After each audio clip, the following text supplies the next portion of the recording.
I'm confident with artistic expression because my only goal is to make something that I like. And I know that I can keep working on it until I like it. So in some ways, there's no pressure because the goal is to make the thing that I like. I know what I like. If I don't like it, I keep working, and eventually we get to a place where we like it. Yeah. Do you ever face the inner critic of, well, what if other people don't like this? No, I don't consider them at all. Really? Yeah. Something I say in the book is that the audience comes last. And I believe that. I'm not making it for them. I'm making it for me. And it turns out that when you make something truly for yourself, you're doing the best thing you possibly can for the audience. So much of why, if you go to the movies, so many big movies just not good. It's because they're not being made by a person who cares about it. They're being made by people who are trying to make something that they think someone else is going to like. And that's not how art works. That's something else. It's not art. That's commerce. So if we're making art, it's almost like a diary entry. So could I be concerned that someone else might not like my diary entry? It doesn't make sense. It has nothing to do with them. My diary entry has nothing to do with anyone else. So everything we make as artists are essentially diary entries. You could be anywhere doing a lot of different things, but you chose to be here. Some shows don't need a celebrity narrator to introduce the show, but this show does. In a world filled with endless opportunities, why would two men who have built 13 multi-million-dollar businesses altruistically invest 5 hours per day to teach you the best practice business systems and moves that you can use? Because they believe in you, and they have a lot of time on their hands. They started from the bottom, now they're here. It's the Thrivetime show starring the former U.S. Small Business Administration's Entrepreneur of the Year, Clay Clark, and the entrepreneur trapped inside an optometrist's body, Dr. Robert Zillner. 2 men, 8 kids, co-created by 2 different women, 13 multi-million-dollar businesses. We started from the bottom, now we're here. We started from the bottom, and we'll show you how to get here. Started from the bottom, now we're here. We started from the bottom, now we're here.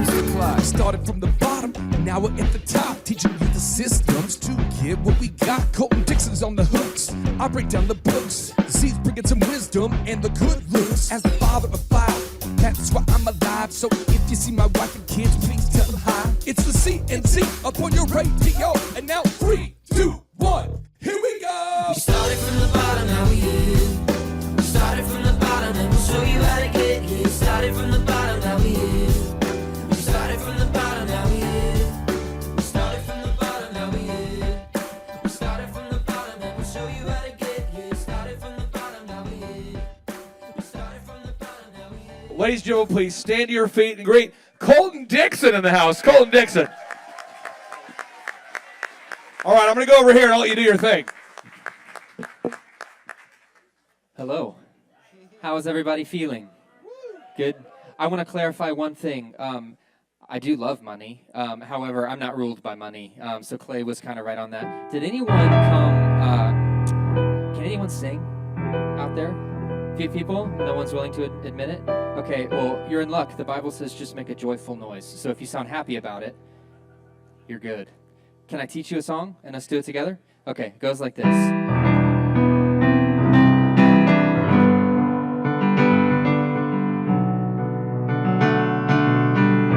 Miracles just happen like that, happen like that, happen like that. It's pretty simple. I think you can do it. Sing it with me, come on. How do miracles just happen like that, happen like that, happen like that. Okay, so quick observation. I can see you when your lips aren't doing this. So it's the beauty of like an intimate show like this. So let's do it one more time. Come on. How do miracles just happen like that?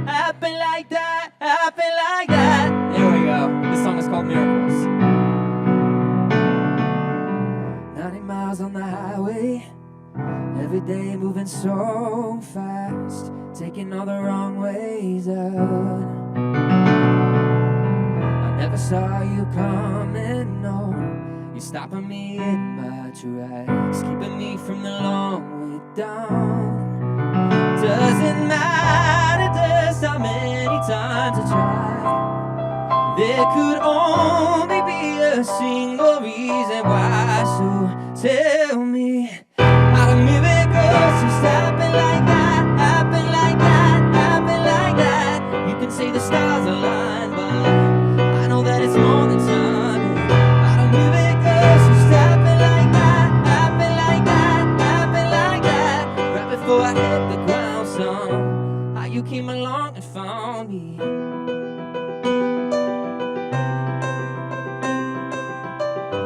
Right before I hit the ground, son, how you came along and found me. Some will say it's magic, but I know that you did all that. You're the reason, there's no doubt. Doesn't matter just how many times I try, there could only be a single reason why. So tell me, how do miracles just happen like that, happen like that, happen like that? You can say the stars align, but I know that it's more than time.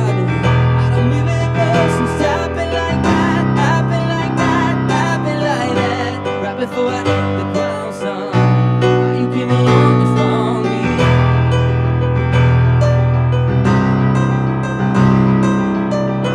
Right before I hit the ground, son, how you came along and found me.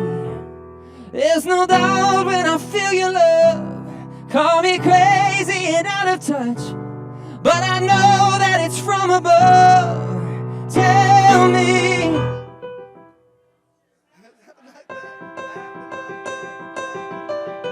you can say the stars align, but I know that it's more than time. And how do miracles just happen like that, happen like that, happen like that? Right before I hit the ground, son, how you came along and found me.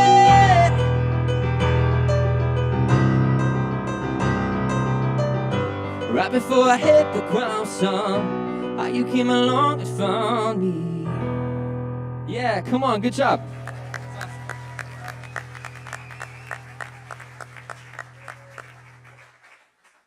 My name is Colton Dixon. Does anyone still watch American Idol? I'll be more impressed by that. Okay. 6 people, that's amazing. Did anyone watch American Idol over a decade ago? Okay, there's more people. Praise God for that. I did American Idol, it was either 12 or 13 years ago. Wow, I feel old. If you watched, thank you. It's amazing. That's kind of how I got my start. Met Clay Clark through my father-in-law, who owns a couple auto repair shops here in Tulsa, Oklahoma. And I've got the best father-in-law in the world. Clay will attest to that. And man, Clay Clark whipped my butt into shape, let me tell you, as he does so well. Did we meet in 18 or 19? 18. So we met in 2018 and kind of hit it off, our love for music, and certain artists like One Republic drove our conversations, and then we started working together, and then something called COVID happened in 2020. And most of my peers were chilling and binging Netflix, and we had our share of that as well. However, Clay had me writing and producing, and I mean, you name it, I was going after it and doing it, and would not be the same artist that I am today if it was not for Mr. Clay Clark. So give it up for Clay Clark. I say that to also kind of set up how I would love to use this time, if that's okay. We're going to go into worship here in just a little bit, but I'd love to play a couple songs for you. One of the ways that we would work together is I would write these songs, and he would play them for the staff, and they would basically tell me if they sucked or not. So be a little more gentle on this first one, because we actually have already released it, so we're not going to change it, and it kind of is what it is. However, I need some help with this, so I'm going to get my buddy. His name is Kyle. He's a worship leader at Sheraton Church. Give it up for Kyle. When when I wrote this song, I just realized I might have introed you a little early. He's coming in on the second verse, so he's a good-looking dude, though, so they'll enjoy looking at you. When I wrote this song, I walked into the studio with a Bible verse, Jeremiah 29:11, which says, "For I know the plans I have for you, declares the Lord, plans to prosper you, not to harm you, plans to give you hope and a future." That's a pretty awesome promise right there, isn't it? So I walked in with a Bible verse, a title, and some musical inspiration. I have always loved a song called Hard Knock Life from the musical Annie. Anyone know what I'm talking about? Okay. This is my take on Hard Knock Life. It is called Up and Up.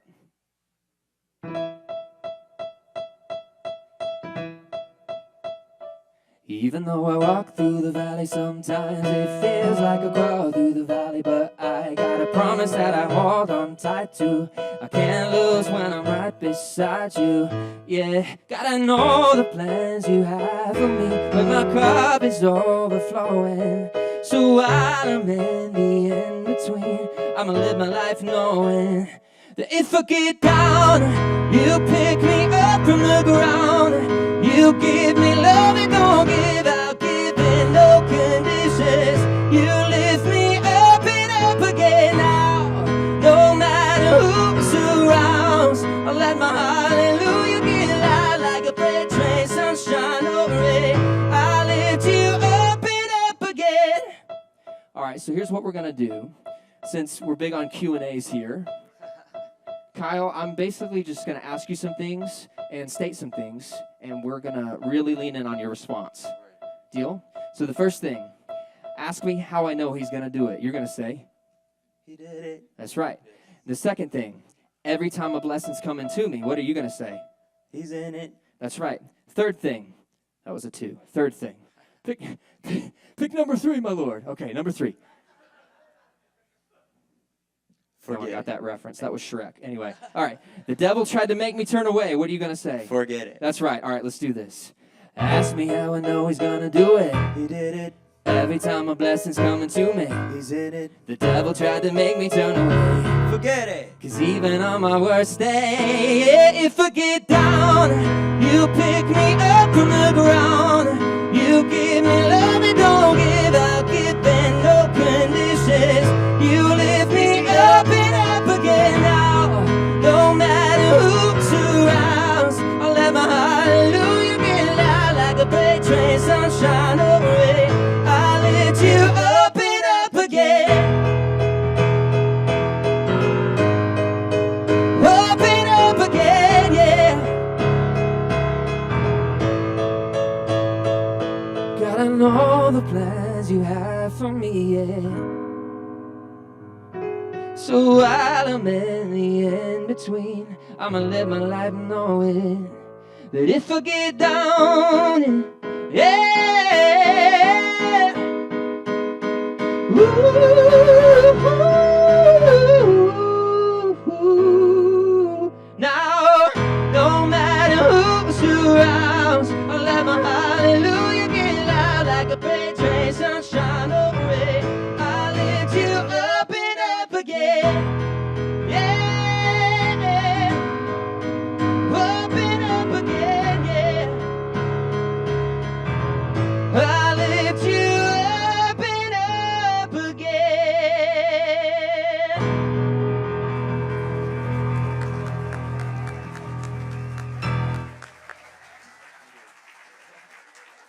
Kyle, everybody.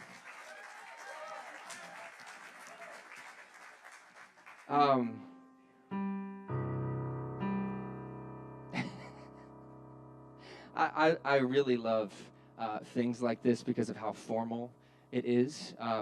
Often you're on a tour and you've got 23 minutes, 20 seconds, to do your set. And man, Clay was kind enough to give me an hour and a half with you guys this afternoon. So thank you so much. That was a joke. If it's okay with you guys, I know there are some fellow believers in the room. I believe in worship so much that I believe it is a weapon. And this is a bit of a new song in the worship community. So if you don't know it, let the words sink in. I think they're really powerful. but they're also pretty simple when we get to the chorus. So I think you can learn and jump in. So this is called "I Trust in God."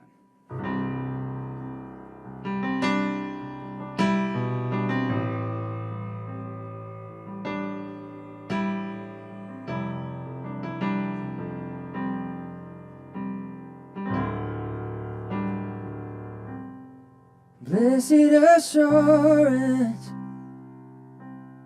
Jesus is mine. He's been my fourth man in the fire, time after time. I'm born of His Spirit, I'm washed in His blood. And what He did for me on Calvary is more than enough.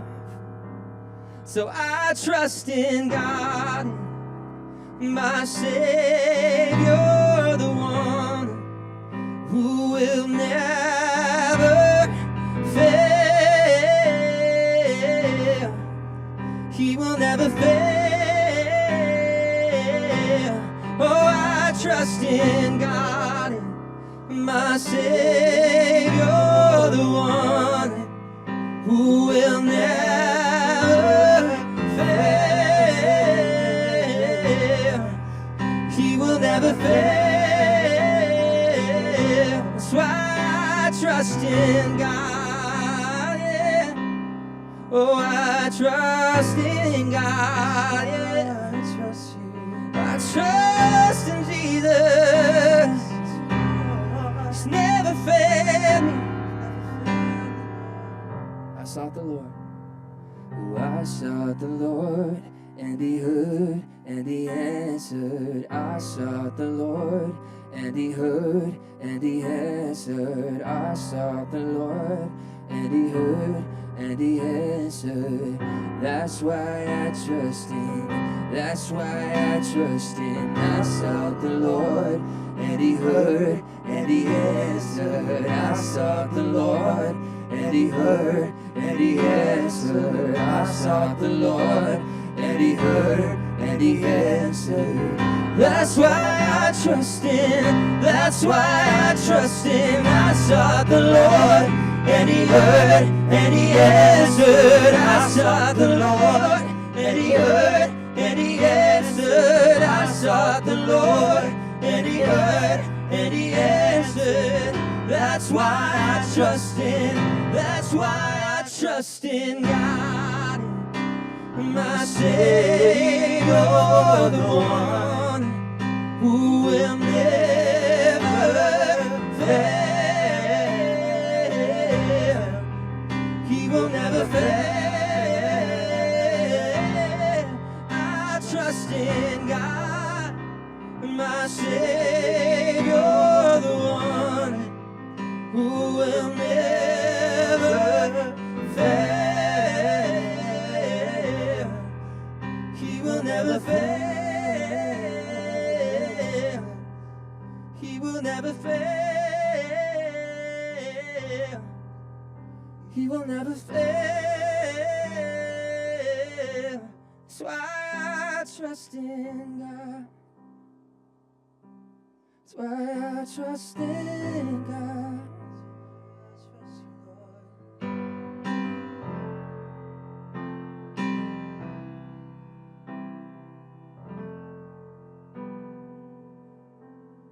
This sings my soul, my Savior God, to Thee. How great Thou art, how great Thou art. Then sings my soul, my Savior God, to Thee. How great Thou art, yeah. How great Thou art. how great thou art.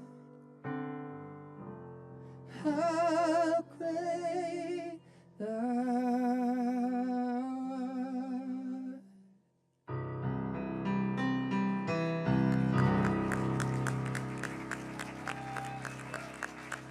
Give it up for Kyle one more time. Come on. Folks, real quick, Colton, before I let you get out of here, are you going to do one more song? Could you have one more song, kind of your? Yeah, Okay, now before I let you go, I want to ask you, if you guys grab a seat just for a second, because I'm all about how do you do that? How do you music? How many of you music is sort of something you like, but you don't know how it works? Okay, so we're going to demystify music real quick. Okay. We'll do a quick music course with Colton Dixon. There's a certain pattern to it. There's a pattern to success, isn't there not? We talked about the patterns. There's a workflow. But to music, you have the verse, you got the chorus, you got the verse. Can you walk us through the mechanics of a pop song? Sure, I sure can. Thanks to you, I can do it probably better than I could a few years ago. Okay. Pop songs.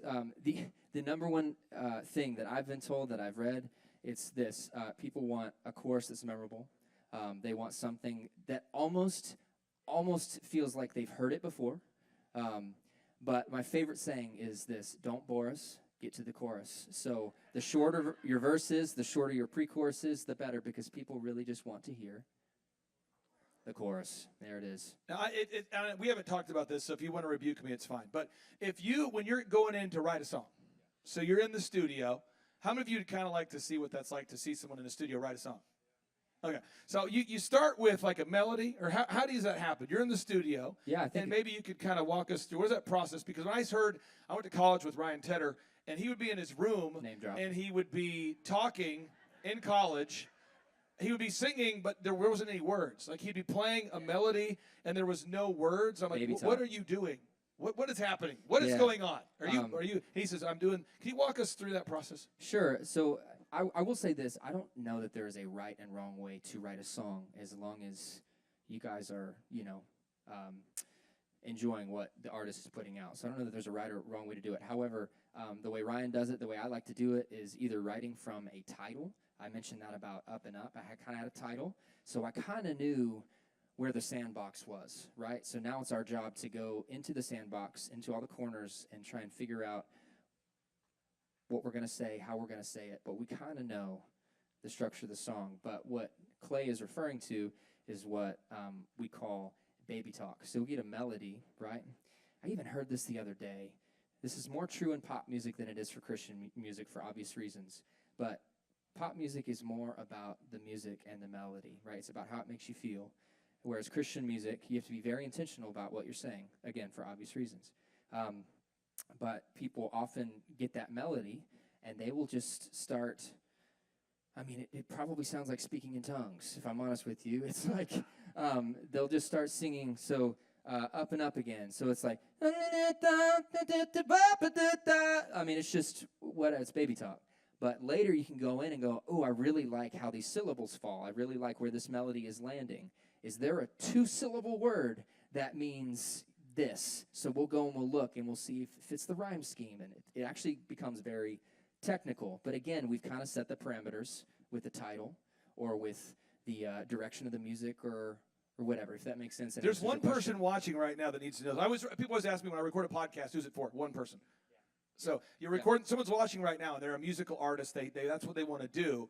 And so you're going to the studio. You got a little melody, and do you get on the keyboard and just play that and record that so you don't forget it? How do you lock in the melody even before you have any lyrics? How do you? For me, it's all about voice memos in my phone. Okay. So that is my notepad. That is my pen and paper. I can be in bed, like my eyes are about to close, and then boom, it's like idea. I'm not saying it's a great idea, but boom, it's an idea. So I'm like, okay, so I'll hit voice memos, and I will either sing it, or if I'm near a piano, I'll play that, or if it's a lyric, I'll jot it down. Yeah, sometimes I'll get in the studio, and I'm like, hey, we need to write this song around a piano today or around an acoustic guitar today. Other times, we're building the track as we're writing the song. Now, it's writing a song is 100% analogous to building a business, or the same process. So I make a workflow like this. Could you sing just a little bit more of heavily syncopated baby talk, just so I can have a? Can you do it real quick though? Seriously, what you were just doing, so people can understand what that is. Yeah, sure. Okay, go for it. Right key. I put it down, I took me up on the ground. You done put it down, you lift me up and up again. You know, whatever. There it is. That's it. And so that's how building a business is, though. It's the same process. And I worked with a lot of musicians, so I loved helping Colton, working with Colton. I get excited about it because it's the same process. So when I start a business, I know that these 14 boxes have to be filled, but I don't know all of them, what they're going to be. So I sketched in church that waterfall out there, and my wife is like, because it's alarming to be around people that are creative and in the moment. So I get the idea. I believe that the idea is a gift, an idea from God, and I write it down because I honor the idea. I don't want to forget it. But my wife's like, "What are you doing?" I'm like, "I'm spray painting where we're going to build the waterfall." Like, what waterfall? The one I drew in church. Who's going to build it? I don't know. And then I build it, and the rock is like, boop, boop, boop. My wife's like, "What's happening?" That's a caterpillar. Boop, boop, boop. Didn't you just pay $5,000? Why are we moving it? Because it's in the wrong spot. How do you know it's in the wrong spot? Because I don't feel it. No, seriously. I mean, because I don't feel it. Yeah, wow, that's very accurate to songwriting. And so, you know, a lot of people don't start because they want it to be perfect. So it's a lot like sculpting music. You're crafting the lyrics. So I wanted to see if we could, if you're listening today and you're a musician, you're an aspiring musician, Colton, where can people go if they want to hear your new stuff or music you're working on? Where can they go to hear that? Yeah, I mean, anywhere you consume music, I'm going to be there. But my website is coltondixon.com. I know, very original. But you can find social media. You can find new songs there. You can find videos there, merch there as well. Now, I apologize, but there was one song that you did that was heavy falsetto that blew my mind. That was, and again, I'm not trying to paint you in a corner and ask you. You have a big catalog of songs, but it was such an emotional song, and it was so. Do you remember what that song? I think it's called Autopsy. Yes. Yeah. So I thought if you could today, if you could just play maybe a couple songs or maybe a little sample of some of your sons, and you can kind of, you know, because I want people to understand that, you know, people might know you as the pop music guy, but Autopsy was, it literally made, like when I heard this song, it like brought me to tears. It was right at the time that my dad was dying from Lou Gehrig's, and it was like, I listened to this song on repeat, and it was healing, and it was all of that. But then there's other songs he writes that are uplifting, and I just wanted you to hear a little sample pack. I'll go over here. You do what you want to do, okay, and then I'll come harass you one more time. Okay. This is for you and for only you. Got it. Because I love you. I've played this song once live, and it is the hardest song I've ever had to sing. So I'm just going to do a chorus of it. Yeah, I'm very nervous about this right now. This song got me through something, though. It was powerful. Tear apart my heart and soul, by every inch, take it all, but I am more than skin and bones.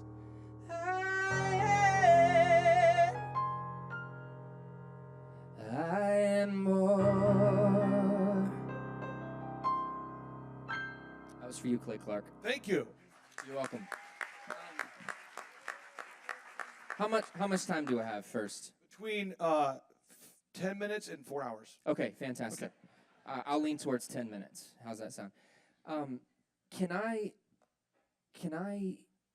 use this time to play? I think this is my favorite song I've ever written, and no one's heard it yet.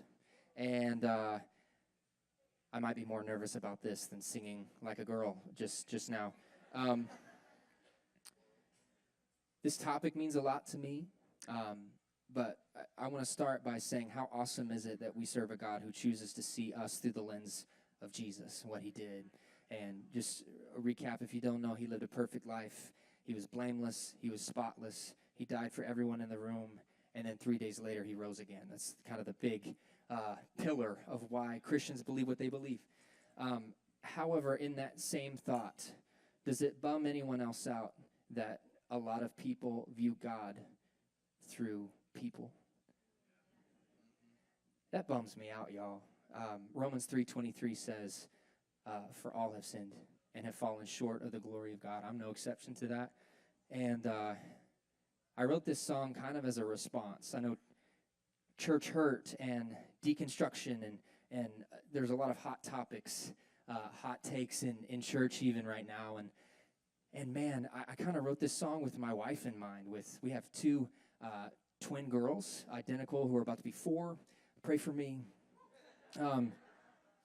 But I wrote this song with them in mind, but then I had just people in general in mind who have ever looked my way and have seen something that is not pleasing to the Lord. I'm human. I've made mistakes, y'all. Like I said, I'm no exception.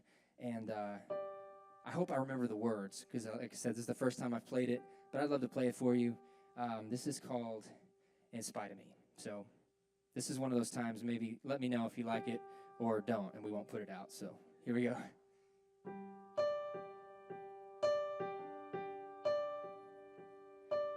They say nobody's perfect, and I've never been a saint.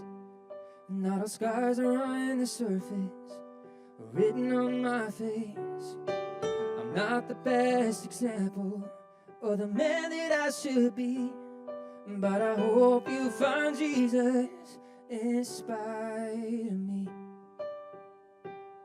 If you could walk around in my shoes, or listen to my prayers, you'd hear me talk about my issues, the crosses that I bear.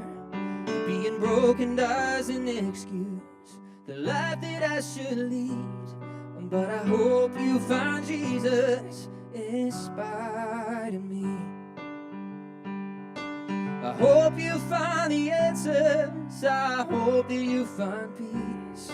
I'm praying your perspective isn't based on what you've seen, 'cause I am just a sinner who has been set free. And I hope you find Jesus in spite of me. It started from the moment I was learning right from wrong. It's like the verse in Romans, it's true that we all fall, and I am no exception to chapter 3 verse 23. But I hope you find Jesus in spite of me. I hope you find the answers, I hope that you find peace. I'm praying your perspective isn't based on what you've seen, 'cause I am just a sinner who is been set free. And I hope you find Jesus. I hope you find a reason to say that you believe. Just keep your eyes on heaven, it's all you'll ever need. I'm sorry for the damage, the hurt that lies beneath, but I hope you find Jesus in spite of me. I hope you find Jesus in spite of me. Wow. What do you see is the thing that holds people back the most from being their most creative and best self? I think it's being concerned what other people think, and a feeling of that the people who make great things are somehow special and that they're not special. And that's just not true. Everyone has the capability to make great things, and none of us are special. It seems like a lot of people, they're focused on what other people think, like you said, and it blocks them into this kind of rut feeling, I guess, that they feel like they're stuck in a rut. I don't know if you've heard this before with a lot of your artists, but with me as a writer and an author, I've heard so many people come to me say, I want to write a book. And I ask them, how long have you had this idea that you wanted to write this book about this thing? And some people will say 5, 7, 10 years, but they've been worried about what people think, or they feel creatively stuck in a rut. Do you ever feel stuck in a rut? And if so, how do you personally get out of that? I think taking action is a really great thing, and not setting up barriers of entry. Like, I can imagine a musician saying, I can't play this song because I don't have the right guitar, or I don't have the right equipment to do it. And there are no barriers to entry. There's always a way. I come from a punk rock background. So in punk rock, it was a do-it-yourself mentality. And, I started my first record company not knowing that was something you can do. It just really happened automatically. I wanted to start making records. I wanted people to hear them. I never knew that you could get signed to a label. I just thought, well, if you want to make a record, you make a record. So I made records and, print up 500 copies of a 7-inch single, for example. So I think there's always a way. You don't have to wait for permission from someone else. I think that's a big part. People are waiting for permission to actually make their art. Someone has to say, I'll hire you to do this, or I'll publish your book if you write a book, or set the stage to allow you to do it. But I don't think that's the way great things are made. The notable quotable from Napoleon Hill, the best-selling author in the history of the self-help space, Napoleon Hill, he once wrote here, he says, "The man of decision cannot be stopped. The man of indecision cannot be started. Take your own choice." What? Says the man of decision cannot be stopped. The man of indecision cannot be started. Take your own choice. So I would say, if you're going to distill this into your office and into your business, what do? Step number one is you gather the facts. You just gather the facts. Step number two is you act. What? Yeah, you act. Now, once you get into a place where you really are acting, you have to measure and refine. What am I saying? Let's go over it again here. So step number one, you define what you think the problems are, AKA that you gather the facts. Step two, you act. Step three, you're going to measure the results. And step four, you're going to refine. And this is every day as an entrepreneur. Every single day, this is what you do. And I would argue this is the way you type. This is the way you write a book. This is the way you make a script. This is the way you launch your ads. You define, act, measure, refine. But if you're somebody that fears making a decision because it has to be perfect on the first try, you just can't be a successful entrepreneur. And here to talk about it is David, the founder of BunkyLife.com. Again, BunkyLife.com, it's the home of the bolt-on bedrooms, the custom cabins that everybody loves there. Folks, check it out. It's BunkyLife.com. David Frazier, welcome on to the Thrivetime Show. How are you, sir? I'm doing fantastic, Clay, and thank you so much for having me. I really want to tap into your wisdom about this idea, though, because I see so many entrepreneurs that tell me, they say, Clay, I want to write a book. I say, great. One of my longtime clients say, I want to write a book. I say, great. And I say, what do you want to write your book about? They say, I want to write my book about my journey to becoming the top insurance agent in my industry, or the top mortgage guy, or the top dentist, or the top whatever. And I'll say, well, let's do it. And they'll say, what do I do? I said, step one, make a title, working title. Step two, make the table of contents, working table of contents. Step three, start writing. And then we'll define, act, measure, refine. And that's where a lot of people get stuck, because they don't want to start until they've nailed down that it's going to be perfect. I want to get your reaction to that. Why is it that people are so afraid of making the wrong decision to the point they won't make any decision? Well, it probably boils down to, thousands of years ago, if you're the guy that stepped a little bit out of line, a bear ate your face off. So I think there's a little bit of a drive in the human psyche to kind of stay inside the herd, and that's the safe kind of spot to be. So I think that you have to kind of overcome that natural inclination, because the reality is entrepreneurship is rewarded by taking risks. Reward by taking risks. So let me just make it really specific. I'm going to do a lot of examples here back to back to back, and I want to tap into your wisdom on this. So right now, I have a haircut chain. One of the companies I have is a haircut chain. We have a chain of businesses. We cut hair. All right. So Wednesday night at 5:30, I'm going to be interviewing job candidates who are going to come work for us at Elephant in the Room, or candidates who want to work at Elephant in the Room. And I'm going to look at the resumes. I'm going to interview them. I'm going to talk to them, do all the things that I'm going to figure out. I'm going to take the steps needed to find out who I believe is the best. But then after I do that, I'm going to have to hire somebody. And the chances are I will on average be right, but there are certain hires, David, where you look back and you say, no, it wasn't the right fit. But all I can do is interview as many candidates as possible, read the resumes, call the references, conduct the interview, and make a call. I mean, at the end of the day, so I do my group interview every week. I interview candidates. Every week, if I think they're a good fit, I schedule them to shadow in my office. And then every week, I go ahead and start the hiring process, and I onboard people that I think are a good fit. But I see a lot of entrepreneurs that struggle with the idea of hiring people because they just cannot fathom the idea of making a hiring decision that doesn't work out. I see it all the time. I mean, do you see this as well within your peer group? Do you see entrepreneurs that struggle to hire people because they're afraid that the person won't be a good fit? Yeah, for sure. I mean, I definitely think I'm one of those people sometimes. It's just like, it feels like this big thing. But the thing that helped me overcome that fear a little bit was people at a higher entrepreneurship level than me said, hey, you know what, you're not really hiring someone for 50 grand a year, 80 grand a year, 100 grand a year. You're really hiring them for the next 2 weeks for about 1 to 3 grand. And then we look at it that way, it's like, oh yeah, it's a mistake that if you catch it early enough, you can undo it pretty quickly. I'm not afraid of it anymore, but I was a little bit at the start.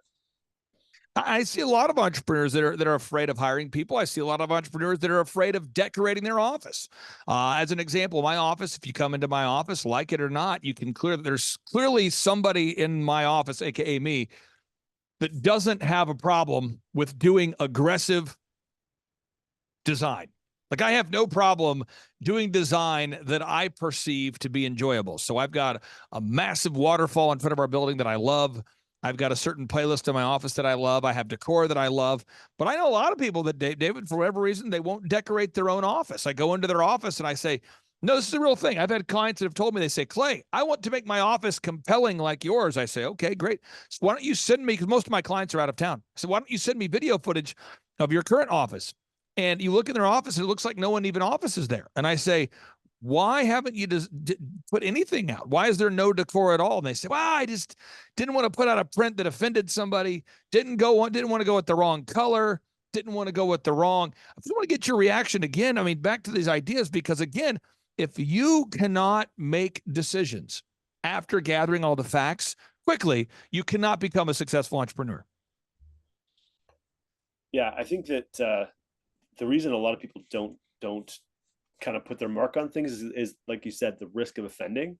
But the reality is, if you don't stand for anything or just make any type of a statement, no one can react in any way. It's like a milk toast, just kind of melts in your hand. Whereas if you make a strong statement about something that you genuinely believe, ideally, you're going to repel the people you don't want, and you're going to attract the people you do want. And it's actually a double win. And again, if you're out there today, I'm telling you, folks, if you are out there today and you're saying, man, I want it to act, I just don't want to get it wrong. The rhythm you got to master here. There's 4 steps: define, act, measure, refine. Define, act, measure, refine. We have a big business conference coming up here featuring Tim Tebow. I've never had Tim Tebow come speak at our business conferences before. I've watched him from afar. I've seen him speak, but I've never had him come to my office. And who knows? I mean, it might be the best decision I've ever made. It might be, wow, this was a great decision. Good job bringing in Tim Tebow. I've also had other speakers I brought in the past, David, where I think to myself, I'm never going to bring in that person again. So when we have our workshops, I mean, people on average love the workshops. People do. They tell us, man, Clay, I love the workshops. I'm so glad we have so many great reviews, but we don't have a 5.0 rating. We have a 4.9. And if you read the reviews, certain people say, it just felt too raw. It felt too candid. It wasn't politically correct enough. And certain people didn't like it. Other people love it. And again, I'm just trying to help somebody out there get over that fear of rejection, that fear of bringing in Tim Tebow for the conference, that fear of launching an advertisement that won't work, the fear of hiring the wrong person, the fear of choosing the wrong logo, the fear of choosing the wrong color scheme. I just want to help somebody out there. And I don't struggle to make decisions, but I see it as a common problem with many wonderful clients I've had the opportunity to serve. They just really struggle with making decisions. What would you say to somebody out there that's even, worried about putting on a conference for look of embarrassment, or worrying about speaking at an event for fearing that they might get rejected publicly. What are your thoughts?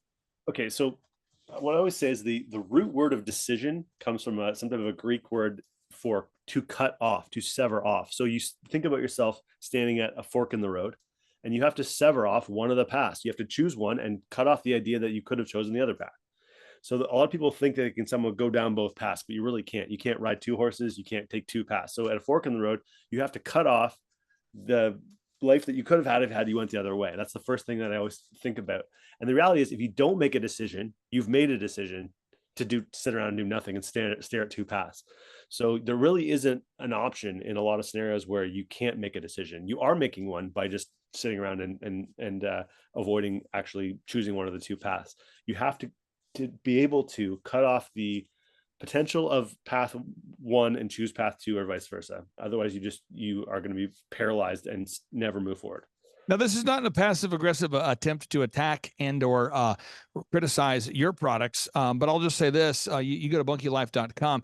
You've got a lot of different wonderful products that people now love. People now love these products. I mean, you're selling many of them. People love them, but I'm sure at one point, at some time, you designed something that you thought, well, that probably wasn't a good idea, or whoa, that wasn't a good one. I'm not looking for the specific design that didn't work, but what is your process now for introducing a new product at bunkylife.com?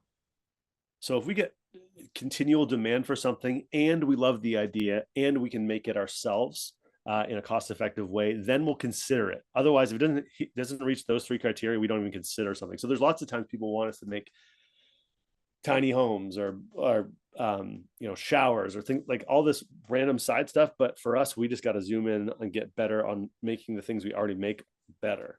And we feel like that is a better strategy, as opposed to like just offering everybody the bizarre, like going to a flea market and we've got bunkies and we've got showers and we've got camels and we've got clowns juggling chainsaws. We want to be very zoomed in on, we make the world's easiest to build bunkie that you can build in the weekend. Now, I'm going to go ahead and pull up the website one more time. And in closing here, I want to make sure we're getting this idea. I'm going to repeat this notable quotable from Napoleon Hill. He says, the man of decision cannot be stopped. The man of indecision cannot be started. Take your own choice. So on part 2 of today's show, I'm going to introduce the listeners to a wonderful longtime client by the name of Paul Solon. So he has a company called Outside Inc. They do outside irrigation. They do outside. They basically take let me pull it up real quick here. It's Outside Inc.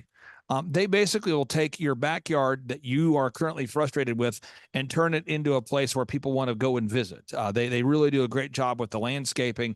And I want you to hear his success story. But again, he did a very good job of deciding, you know what, I'm going to reach out to you guys. I'm going to fill out the form. I'm going to talk to you. I'm going to see if it's a good fit.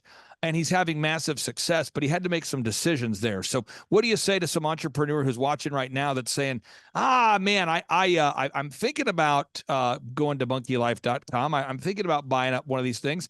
What do you say to somebody? What's kind of your pitch to somebody who's thinking about deciding to buy a bolt-on bedroom?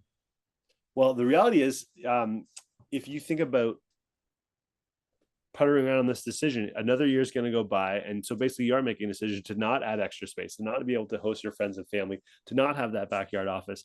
So like we were saying earlier, you ultimately got to decide. And if you say, hey, I'm going to choose to tough it out with whatever my situation is for another year or 2 or 3, that's fine. Make that decision.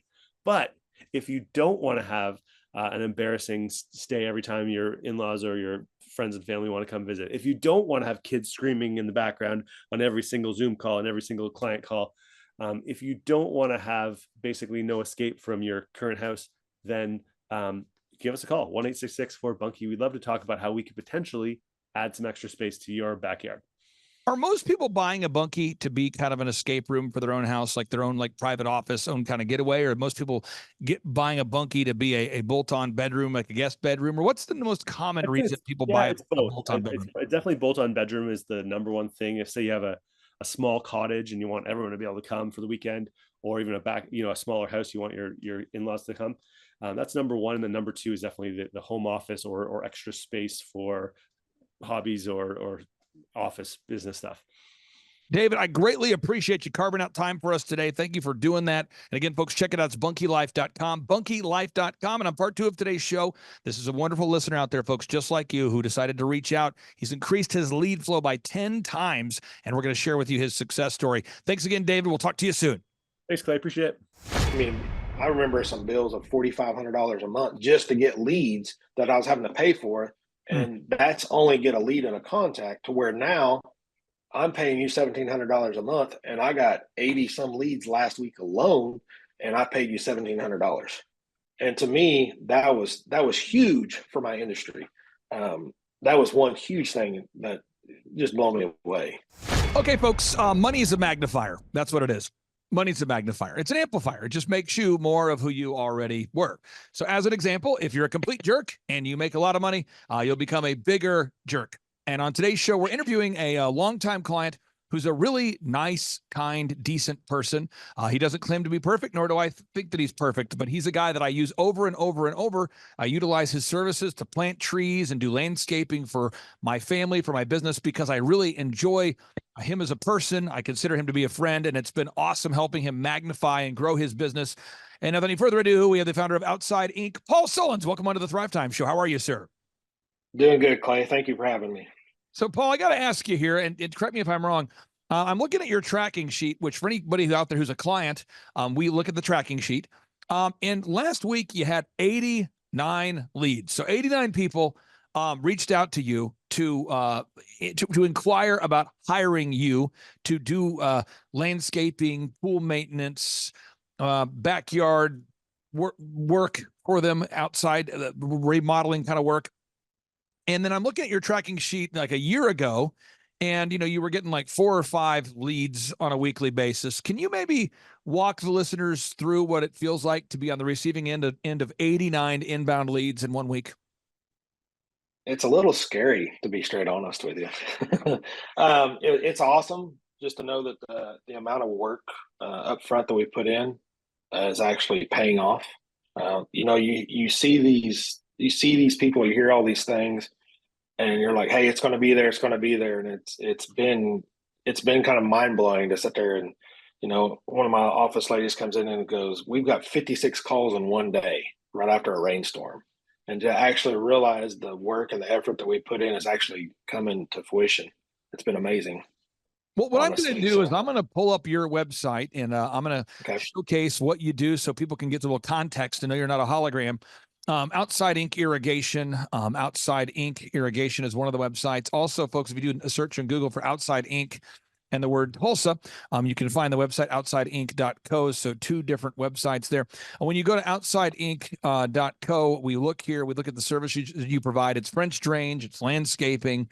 You do monthly home maintenance. If you look at the irrigation services, you guys are doing irrigation system repair and installation. So you're not the only guy in your market who's providing irrigation systems or French drains, but you're consistently getting a lot of leads. So I want to focus on the 4 aspects of business growth. There's a lot of them we can focus on, but I want to focus on 4 today.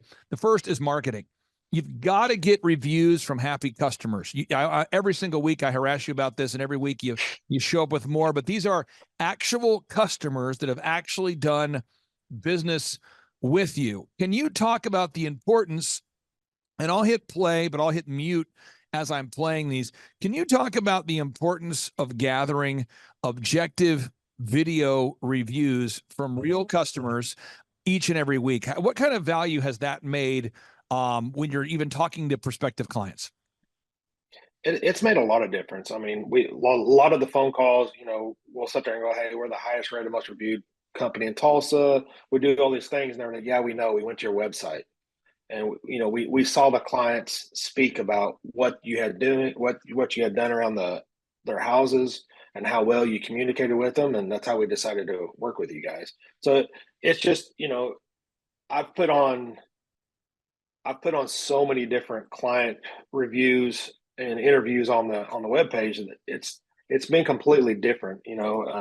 Through some of your training and seeing some of your different videos from the business shows that you put on, Clay, I've noticed that we don't have to have the best looking and the most entertained TV produced videos. It's just getting videos of real people in their backyards, in their yards, and actually talking about you as a person and the products that we've done for them and how they've enjoyed it. How often, when you meet somebody, and again, we're focused just on marketing right now, when you meet with somebody, how often does the potential buyer reference the fact that they've watched a video review or have looked at examples of video reviews on your website as a percentage? Like, how often do they reference, yeah, I've seen some of the videos, or I've seen some testimonials? Percentage wise, I would say at least 25 to maybe 50%. Yeah. You know, I have a couple different sales guys, and I have some ladies answering the phones here. And I mean, I'm hearing it all the time. I've got an office right next to the lady answering the phone. And, you know, she goes, "Hey, how did you hear about us?" "Well, we Googled you." And then it's like, "Oh, hey, you know, this. And they were like, "Oh yeah, we already looked at your website and saw all the views, all the video reviews you've done." So, I mean, it's all the time. It might be more than that, but I would say in the neighborhood of 25 to 40%. And again, if you're talking about marketing, folks, we're talking about marketing. It's VISM. There's other details, but everyone needs to remember this. VISM, video reviews, images, search engine content, more reviews. Let's hop on to images. You're constantly gathering images of your projects. So it's not an event. I think a lot of people think planting a garden is an event, and it's not an event. I think people think that getting married is an event. It's not an event. I think people think that raising a child is an event. It's not an event. It's a process. Every week you're gathering images, before and after images of projects you've done. How has that paid off? Just the consistency of adding before and after images of projects. It's been it's actually done it quite well. It gets my guys, number one, it helps my staff and us know that, number one, you know, because as the owner of the business, you can't be on every job. You know, as you grow, it helps me know that the guys are doing what I'm wanting them to do in the field. My company is actually being portrayed the way I want it to be portrayed. But then also, people always look at a company and look at, you know, we pull up in a nice fancy truck and they're like, "Oh, these guys, all they're going to do is the big fancy jobs." And not all our jobs are big and fancy. I mean, we talk and we work for the average Joe, the average person in the background. So when they're able to look on, you know, and see some of these photos of just a little small French drain, or we poured a little 10 by 10 concrete patio, it actually helps us relate better to the clients and the customers in the field. I feel just having all those videos and pictures. Just to be super clear, again, video reviews, got to get them every week. Images of projects, you do a great job with that. Search engine content, our team handles the optimization, the ongoing updates on the website, so you don't have to mess with that. How much does that help, knowing knowing that you don't have to go in to your website and figure out how to code and update a website every week? There's no way I'd be where I'm at if I had to sit there and mess with that. You know, running a company, a lot of people always say starting your business is an easy thing. It's managing it and keeping on top of it. And these little details like this, I mean, we're in the age now, word of mouth is one way, but everybody's going to Google and going to your websites to see how to get hold of you. And that's the marketing we are in today, society. And I think that is super important to have that up and running. And when I don't have to mess with it, it has blown me away, because I mean, I got to deal with my employees, I got to deal with all this other stuff. And so it's just a huge peace of mind to know that that's just taken care of. I don't have to mess with it at all. Now, so again, we go back to this VISM, and I think one way we learn is through repetition: video reviews, images, search engine content, the ongoing optimization of the website. We handle that for all of our clients. And then more reviews. We're never done getting reviews. And so right now, if somebody goes to Google and they do a search right now and they type in Tulsa tree planting, which is how I originally heard about you. I was looking to plant trees at one of my properties. I went to a church called Church on the Move, a really wonderful church. At the time was led by Pastor Willie George. And the trees looked incredible on the property. And so I kept asking people, who does the trees, who's doing the work? And I kept hearing your name. And that's how I first met you. And now today, when someone types in Tulsa tree planting, you come up top in the search results, 703 reviews. You're constantly getting video reviews, images, search engine content, more reviews. Let's talk about that for a second. How much has it helped you to have the most Google reviews, in addition to video, but the most Google reviews? It gives you validity. I really think with people, I kind of tell this to people all the time is like how I talk to my buddies of mine that own businesses and or in any kind of a service industry, and I'm like, what do people do nowadays? They go to Google, they Google. They're Googling for French drains, they're Googling for this, they're Googling where to go eat.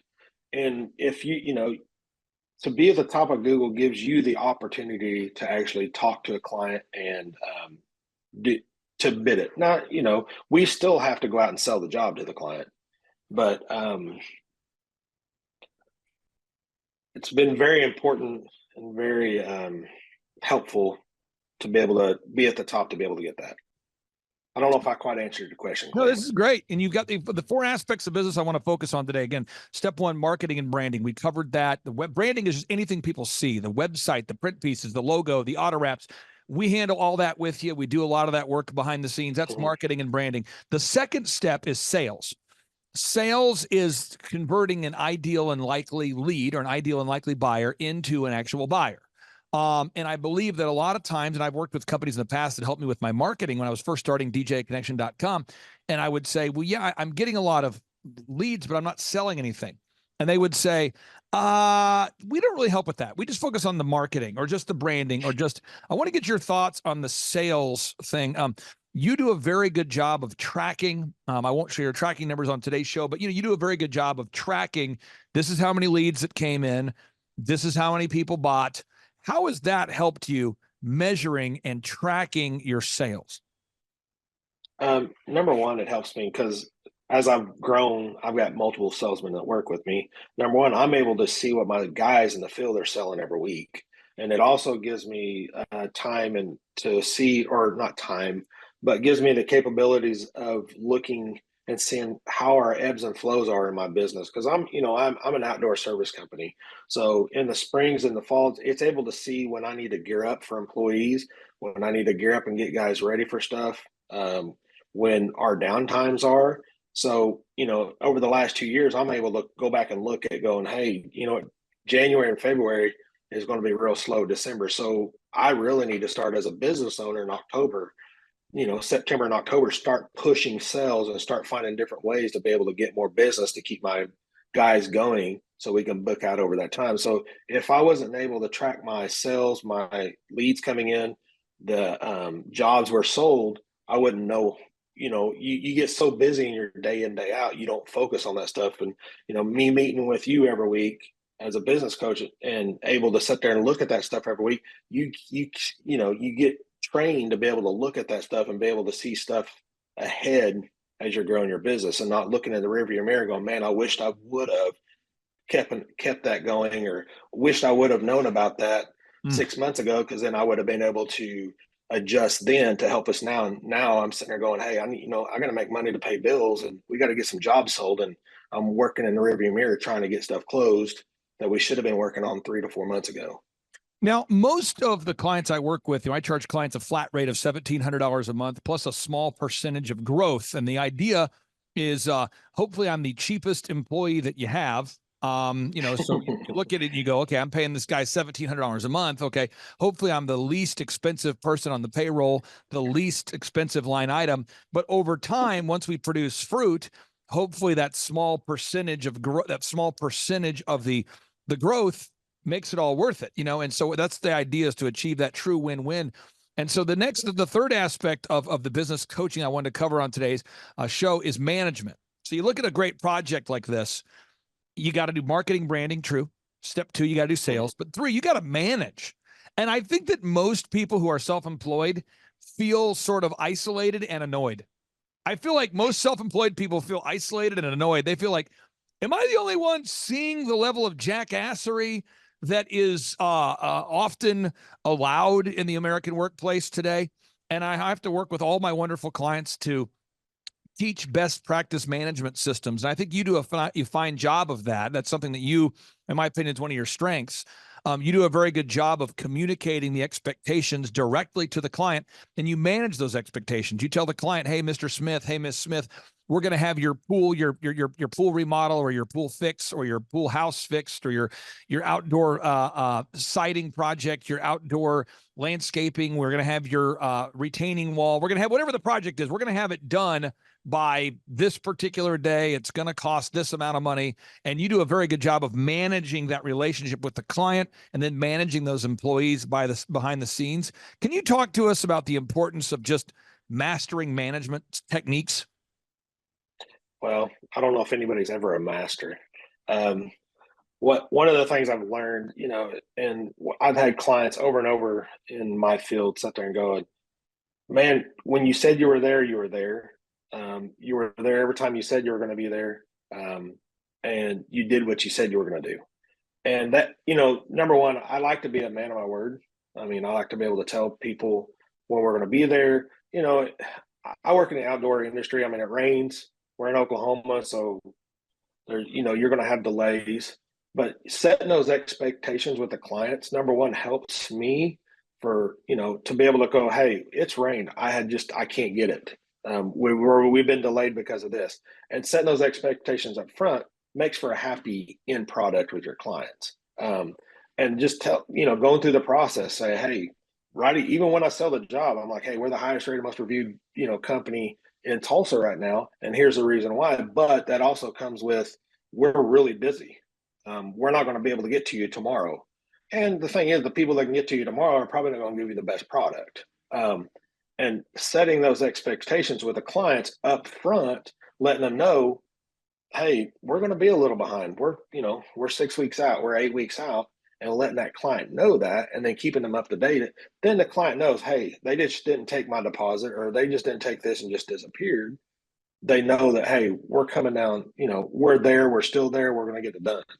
So I think that's one of the things that's helping really to set with your clients, and it makes it important to them at the end, because they know, I mean, some of these jobs are an investment for their backyard. It's a lot of money for them on some of these projects. And it's just like, buying a house, you want to know that you're getting what you're paying for, and it's going to be there when you expect it to be there. And we could share just hundreds of video testimonials or Google reviews. I'm just showing some examples here. Yep. But again, the final area I wanted to cover on today's show, again, I'm just making sure we're recapping. Marketing and branding, that's how you generate leads. Second step is sales. You convert ideal and likely buyers into sales. 3 is management. You have to manage the expectations. And then the final step is accounting and what I would classify as merit-based pay. At the end of the day, it's not how much money you make, it's how much you keep. And I just don't think that most people think about that when they're growing a business.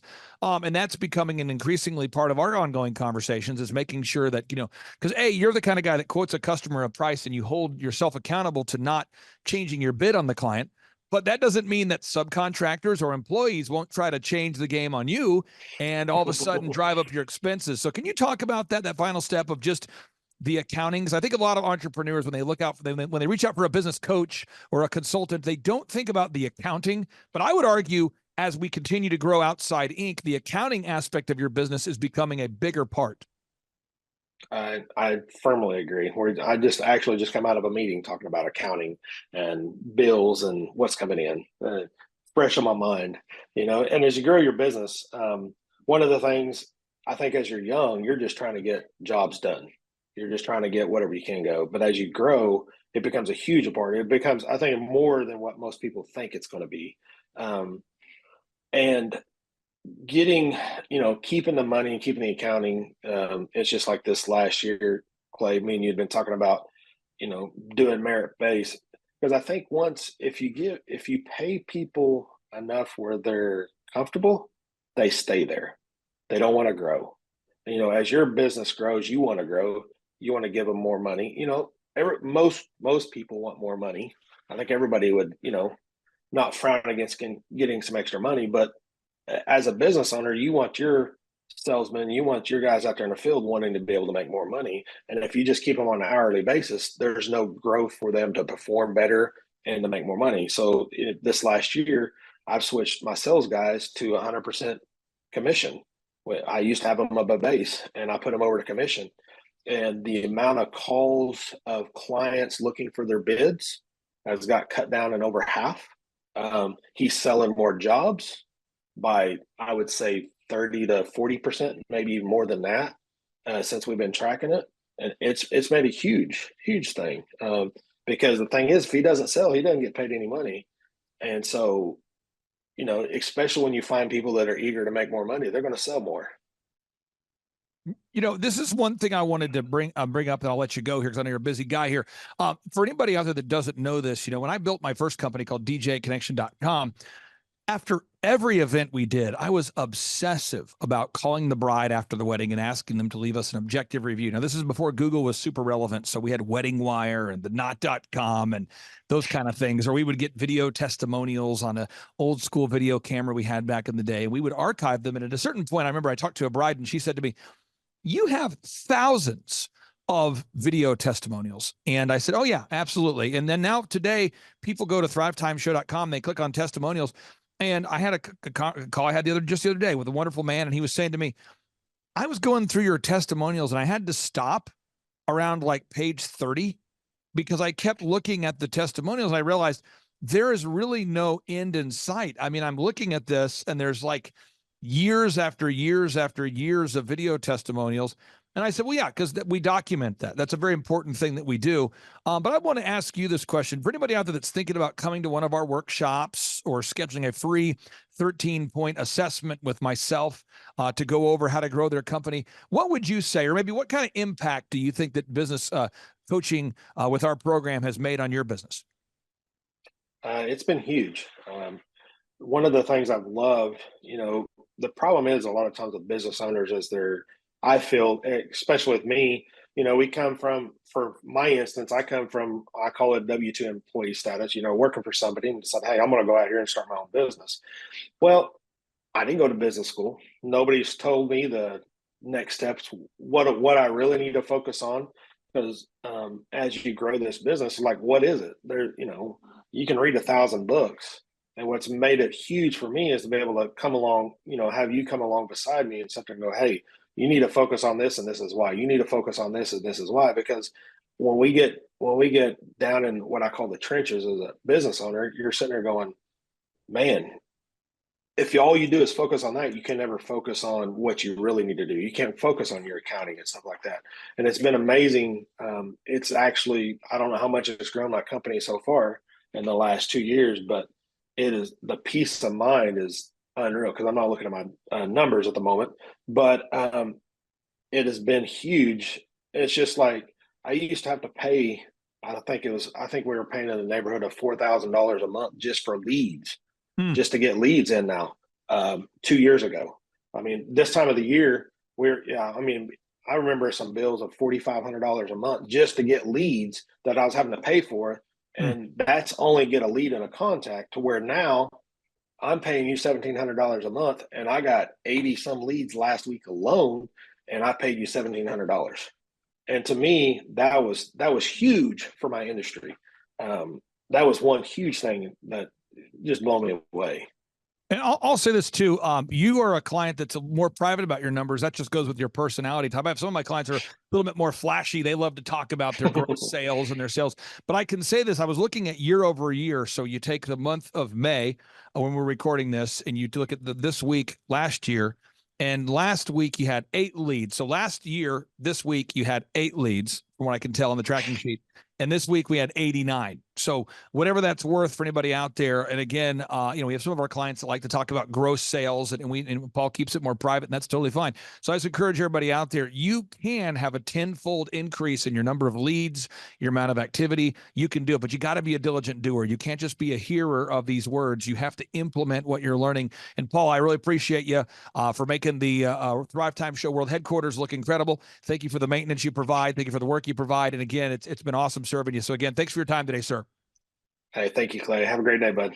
Take care. Bye. All right, bye. I'm Glenn Shaw, owner of Shaw Homes in Tulsa, Oklahoma.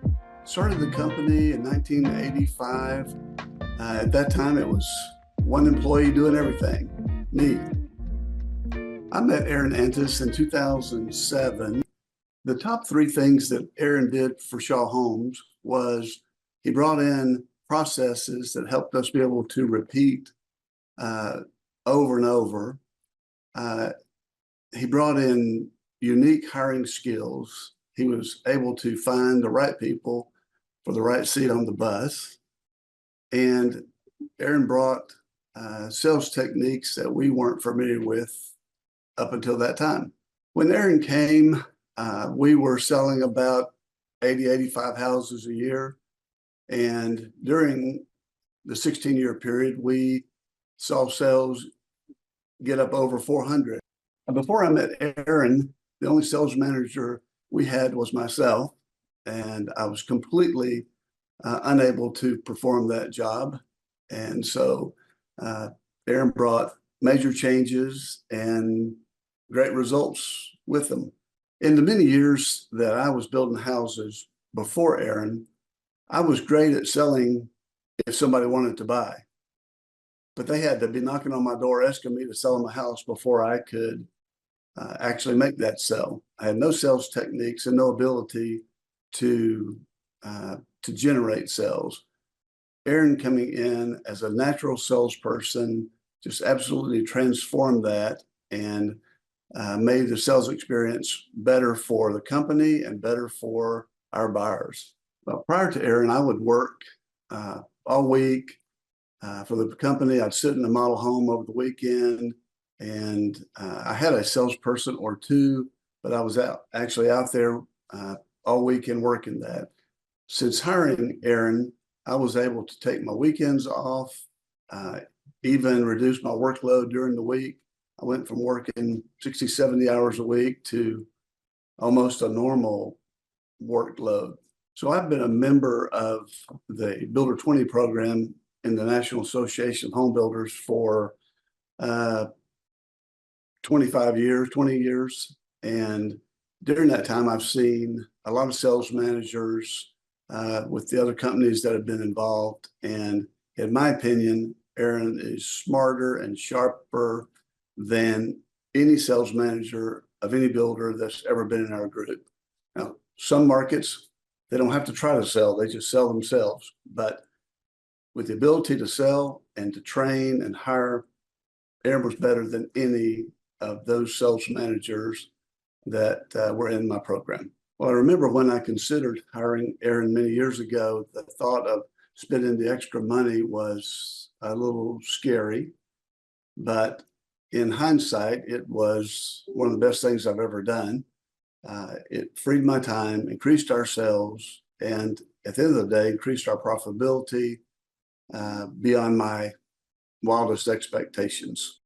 Years ago, I was concerned that if I didn't do whatever a customer asked me to do, it might be the last house I sold. And so over time, we were able to move away from unlimited customization to pre-designed options. The problem that we were having in those days is that the customer would tell us what they wanted, but they didn't really know what they wanted. And we would deliver exactly what they told us to do, and they wouldn't be happy with it. So as we became more standardized, we give lots of options, but we don't customize. And in the end, that allows us to sell more homes for better margins than spending countless hours trying to customize in just every avenue of the sales process. We get weekly reports on sales, on profitability, on production, and it provides all the management tools that I need to review the company from a 10,000-foot level.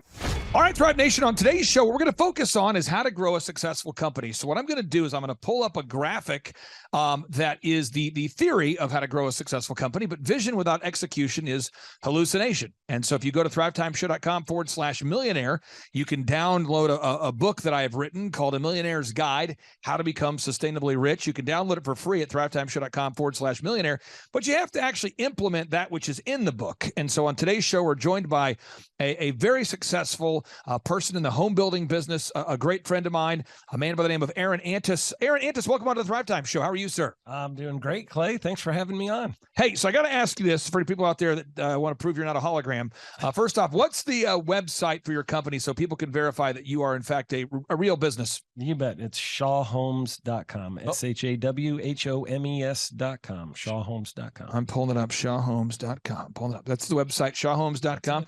Yep. And when you and I met before we met, you had been already very successful as a home builder.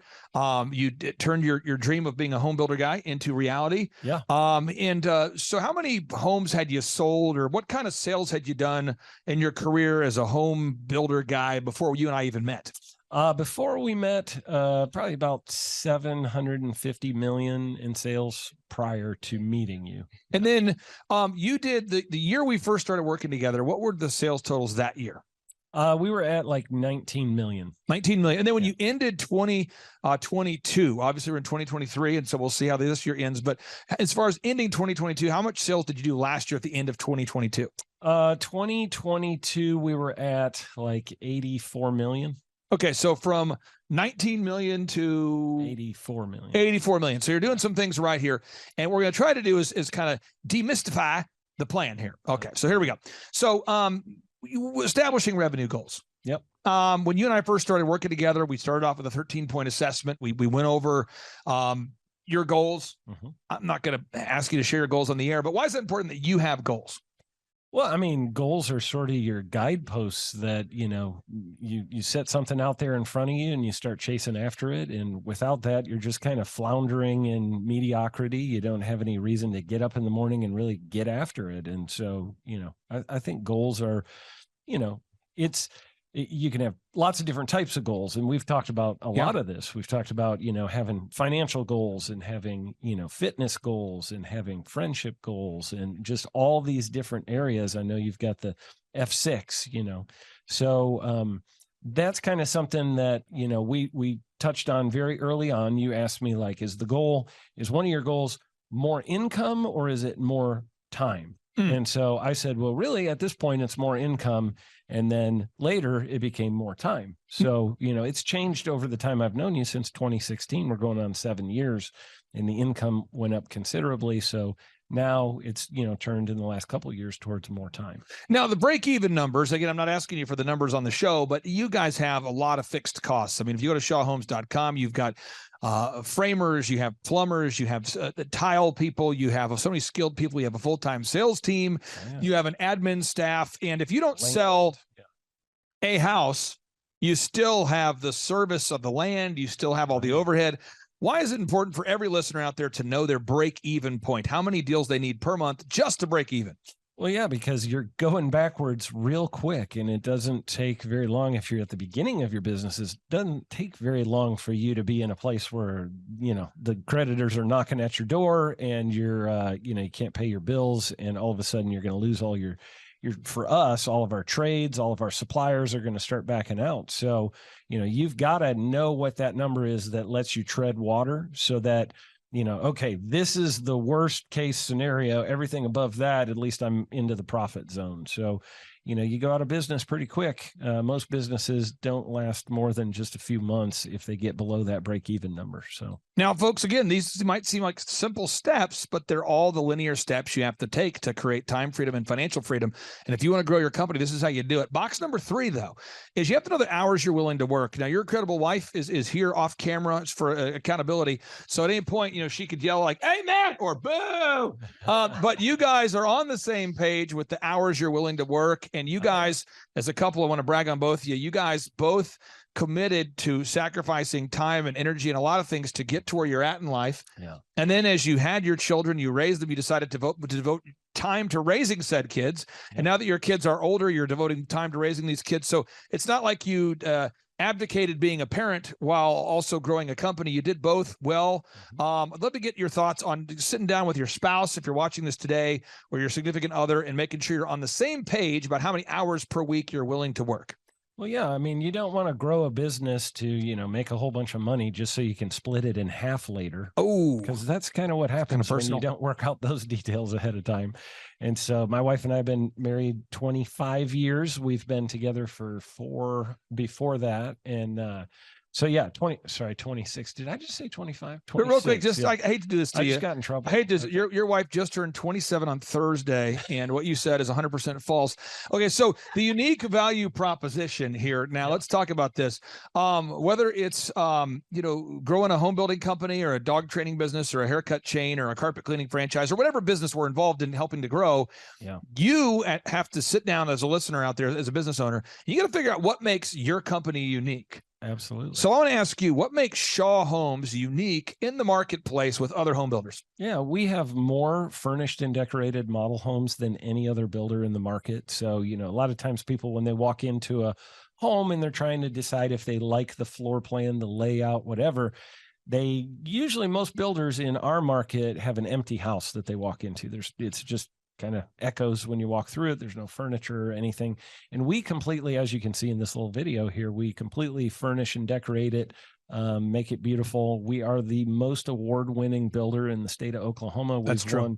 We've won like 5 times as many awards as any other builder in the market. So definitely that is one of our big, takeaways. And I'm going to throw you under the bus real quick, and I don't mean to do this super passively aggressively. It'll just be more of a subtle passive aggressive. When I met you, you guys had all these awards, but no one knew. That's true. It was like this weird, bizarre thing where you had all these awards. I remember talking to you, and I'm like, what makes you guys different? And you're like, we do a good job. And you're being nice about it. You're a good salesperson. But I said, well, tell me about the awards. And you're like, well, we got this award, that award. This is true. This award, like 45 minutes later, it's like that award. This award, I need to shave now. This award, that award, I need to go brush my teeth. This award, that award, I want to go mow the lawn now. This award, that award, I'm thinking about retiring. This award, that my kids are turning 18. I can see it. This award, you're just going, and this award, and that award. And so we put those on the website, and that helped. And the other thing you guys we needed to change was all these people were saying great things, but we didn't have video reviews of them saying it on camera. Right. So it was like your online reputation didn't match your real world reputation. You had so much good momentum there, and so many people loved you guys. And now you guys have, would you say 100 video reviews? Oh gosh, I would say more than that. We've got, we have a lot.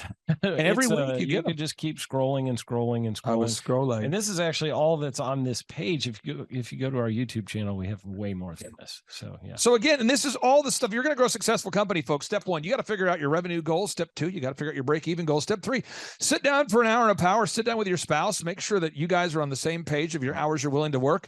Step 4, unique value proposition. Figure out what it is that makes you unique. And we have an in-depth guide that you can download for free at thrivetimeshow.com/millionaire if you get stuck. Next box, you got to improve your branding, your website, your one sheet, in your case, model home presentations, business cards, social media branding. Everything that a customer sees needs to be first class. And I was talking to a guy named Ronnie Morales today, and it's Morales Brothers.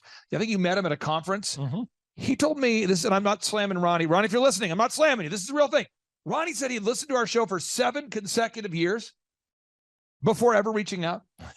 And now he's reached out and he's up 57% in about 8 months. That's awesome. And we're going to put his story on part 2 of today's show because he's in Texas and he's 7 years behind you. Yeah. But he's doing a great job. Good for him. What do you think that thing is where people have bad branding and they are not, is it, we're not aware of it? Is it someone hasn't brought it to our attention? What causes bad branding? The number one thing I hear business owners say is, well, I don't really need good branding because I sell everything by word of mouth. Oh yeah, baby. Like I've got such an incredible reputation. You do. That everybody just comes to me by word of mouth. Yeah. And then it's like, okay, yeah, but how much business did you do last year? Well, not very much. And, I'm really unprofitable, but I've got great, reputation out there and I get a lot of word of mouth. So when people switch over to starting to improve branding, I know you helped us a lot with that in just creating a lot better looking website, creating we've got an office environment now that is, when people walk into our model home, they are blown away. We truly wow our customers when they come to our model homes. Yep. It's a one-of-a-kind experience in the state of Oklahoma. And the process of that, just going through branding it so that it looks really top notch. And, that includes everything from, marketing to all of your senses and everything else. So it just really brought us to another level. And when the customer comes in and experiences us after having walked through other builders' homes, they usually come in and go, you guys are just on a whole nother level. It's sights, sounds, smells, experiences, everything that your customer sees, they're grading you on. And you might not know that they are even judging you because they're not filling out the form. And I have a funny story to share with you that's kind of sad. I was working with a fitness guy years ago, and I'm not going to tell you what state he's in or what city, folks, but I know you want to know, but I'm not going to tell you. And he said he filled out the form because his wife wanted him to schedule a 13-point assessment. He did not want to. Yep. And he tells me, Clay, honestly, I'm just doing the call because my wife wants me on the phone. And I got to, I don't get leads from social media. I don't get leads from marketing.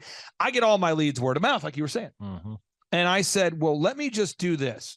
Let's just, this first month working together, let me get all the passwords for your Facebook, your Google, your YouTube. And I'm just, as the first month, we do this with every single client. Yeah. We optimize your YouTube, your Facebook, your Instagram, your Twitter, all that. Yep.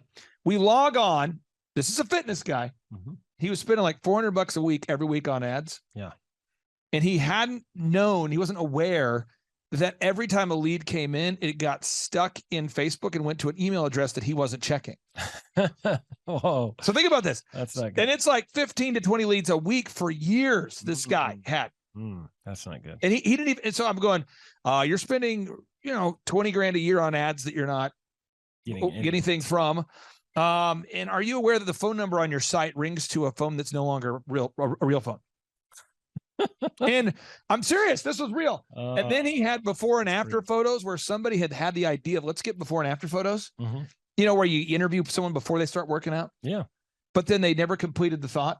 You know what I'm saying? I do. Where it's like they interview them about getting in shape. Yeah. But then they never actually aired the part where they're in shape. Oh no. So it's just sort of like an interview with people that are not in shape. And I'm like, and again, he's busy guy, busy entrepreneur. That kind of stuff is very common. It's kind of laughable if it's not your company. Yeah. But okay, next box. You got to determine your customer acquisition costs. How much does it cost you to get a customer? So Aaron, you guys run ads on Google, on Facebook, on retargeting ads. You have massive signage. There's a lot of stuff you do. Yep. Why is it important to know how much it costs you at the end of the day to get an actual new buyer of a Shaw home? Well, because if you want more of those, you know what it costs to go generate more of those. And it's a cost where it's like, okay, well, I'm down in sales this month or this quarter or whatever, and I need 4 more sales to make it a good quarter here before the end of the quarter. And it's like, I know I can go put money into that and it's going to cost me X number of dollars per customer to get there. And so then it's just a matter of, do I want to spend that money to get to that point? So, for us, it's, a pretty high number because it's a big ticket item, but for some people it might be, very small to get that, each customer. But for us, it's, you got to know what the number is because ultimately that goes into the price of your product, and whatever you sell, we're doing homes. That is one of our line item costs in our homes. That's what costs. Yeah. Now, if you go to any of the businesses that I'm involved in, you go to eitrlounge.com/staff. I put in the password here. Once I put in the password, I have all of the documents needed to run the company, and they're all saved. So the checklist for the manager, the opening checklist for the assistant manager, the bathroom cleaning checklist, everything needed to grow the company is all in one place. And therefore, the business, everybody who works there knows where to go to find those documents. This is the kind of stuff that fires me up and it makes other people crazy. Oh, yeah. So with the conferences we do, if we ever do a conference that's out of town, I have a checklist of stuff I print out. I know it seems kind of crazy for people, but this is real. I print it out and it's like, okay, socks. If I'm gone for 4 days, I want to have 12 pairs of socks. Why? Because it could be hot. I don't know. Could get wet. I don't know. I have a list of, deodorant and socks and shaving, and I have a laptop and a backup laptop, and I have patch cables and XLR cables, and we bring 3. You've seen all this stuff, but it's multiple monitors, backup monitors. It's backups for everything. When you guys build a Shaw home, you're not moving off of guesswork. There's blueprints, there's plans, there's systems, so houses don't fall down. There's somebody out here listening right now that doesn't have systems in place. They don't have checklists. Oh, yeah. They don't have it, and so they have to think about everything all the time, because if not, they forget a step. What would you say is the importance of having taken the time to have built these systems now? It is the night and day difference between running around like your hair is on fire every day, constantly playing firefighter, or, you hear people say, oh, I'm up to my armpits in alligators, It's because you don't have systems and processes. And every time at Shaw Homes, every time that we have a problem come up, we automatically go, okay, what step in our system did this fall apart in? Yep. And what's broken in that step, and how can we fix it so it never happens again? So we go fix the process. We address the problem for the customer, but then we go back after that and we go, how do we fix the process so we don't repeat this problem? And the business owners that are running around with their hair on fire all the time, it's because there's no systems, no processes. Everything is urgent. Everything is hair on fire. Correct. And it is a chaos world that you live in. And if you're going to build homes for a living and build a lot of them, you cannot live in that chaos world. Now, this next box, I get excited about all these boxes. This is what I get excited about. This right here is what I care about. Okay. The next box is management and execution. You have people on your team, and I'm just going to give some examples, and I hope this benefits somebody out there listening. You have people on your team. It's their responsibility every time that you do a new house. They go out there and they design, or they get the blueprint on the website.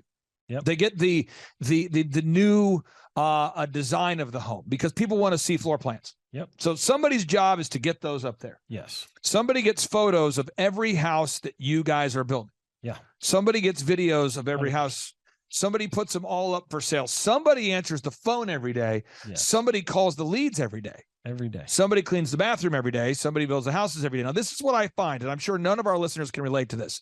Some of our listeners fire people and then nothing happens.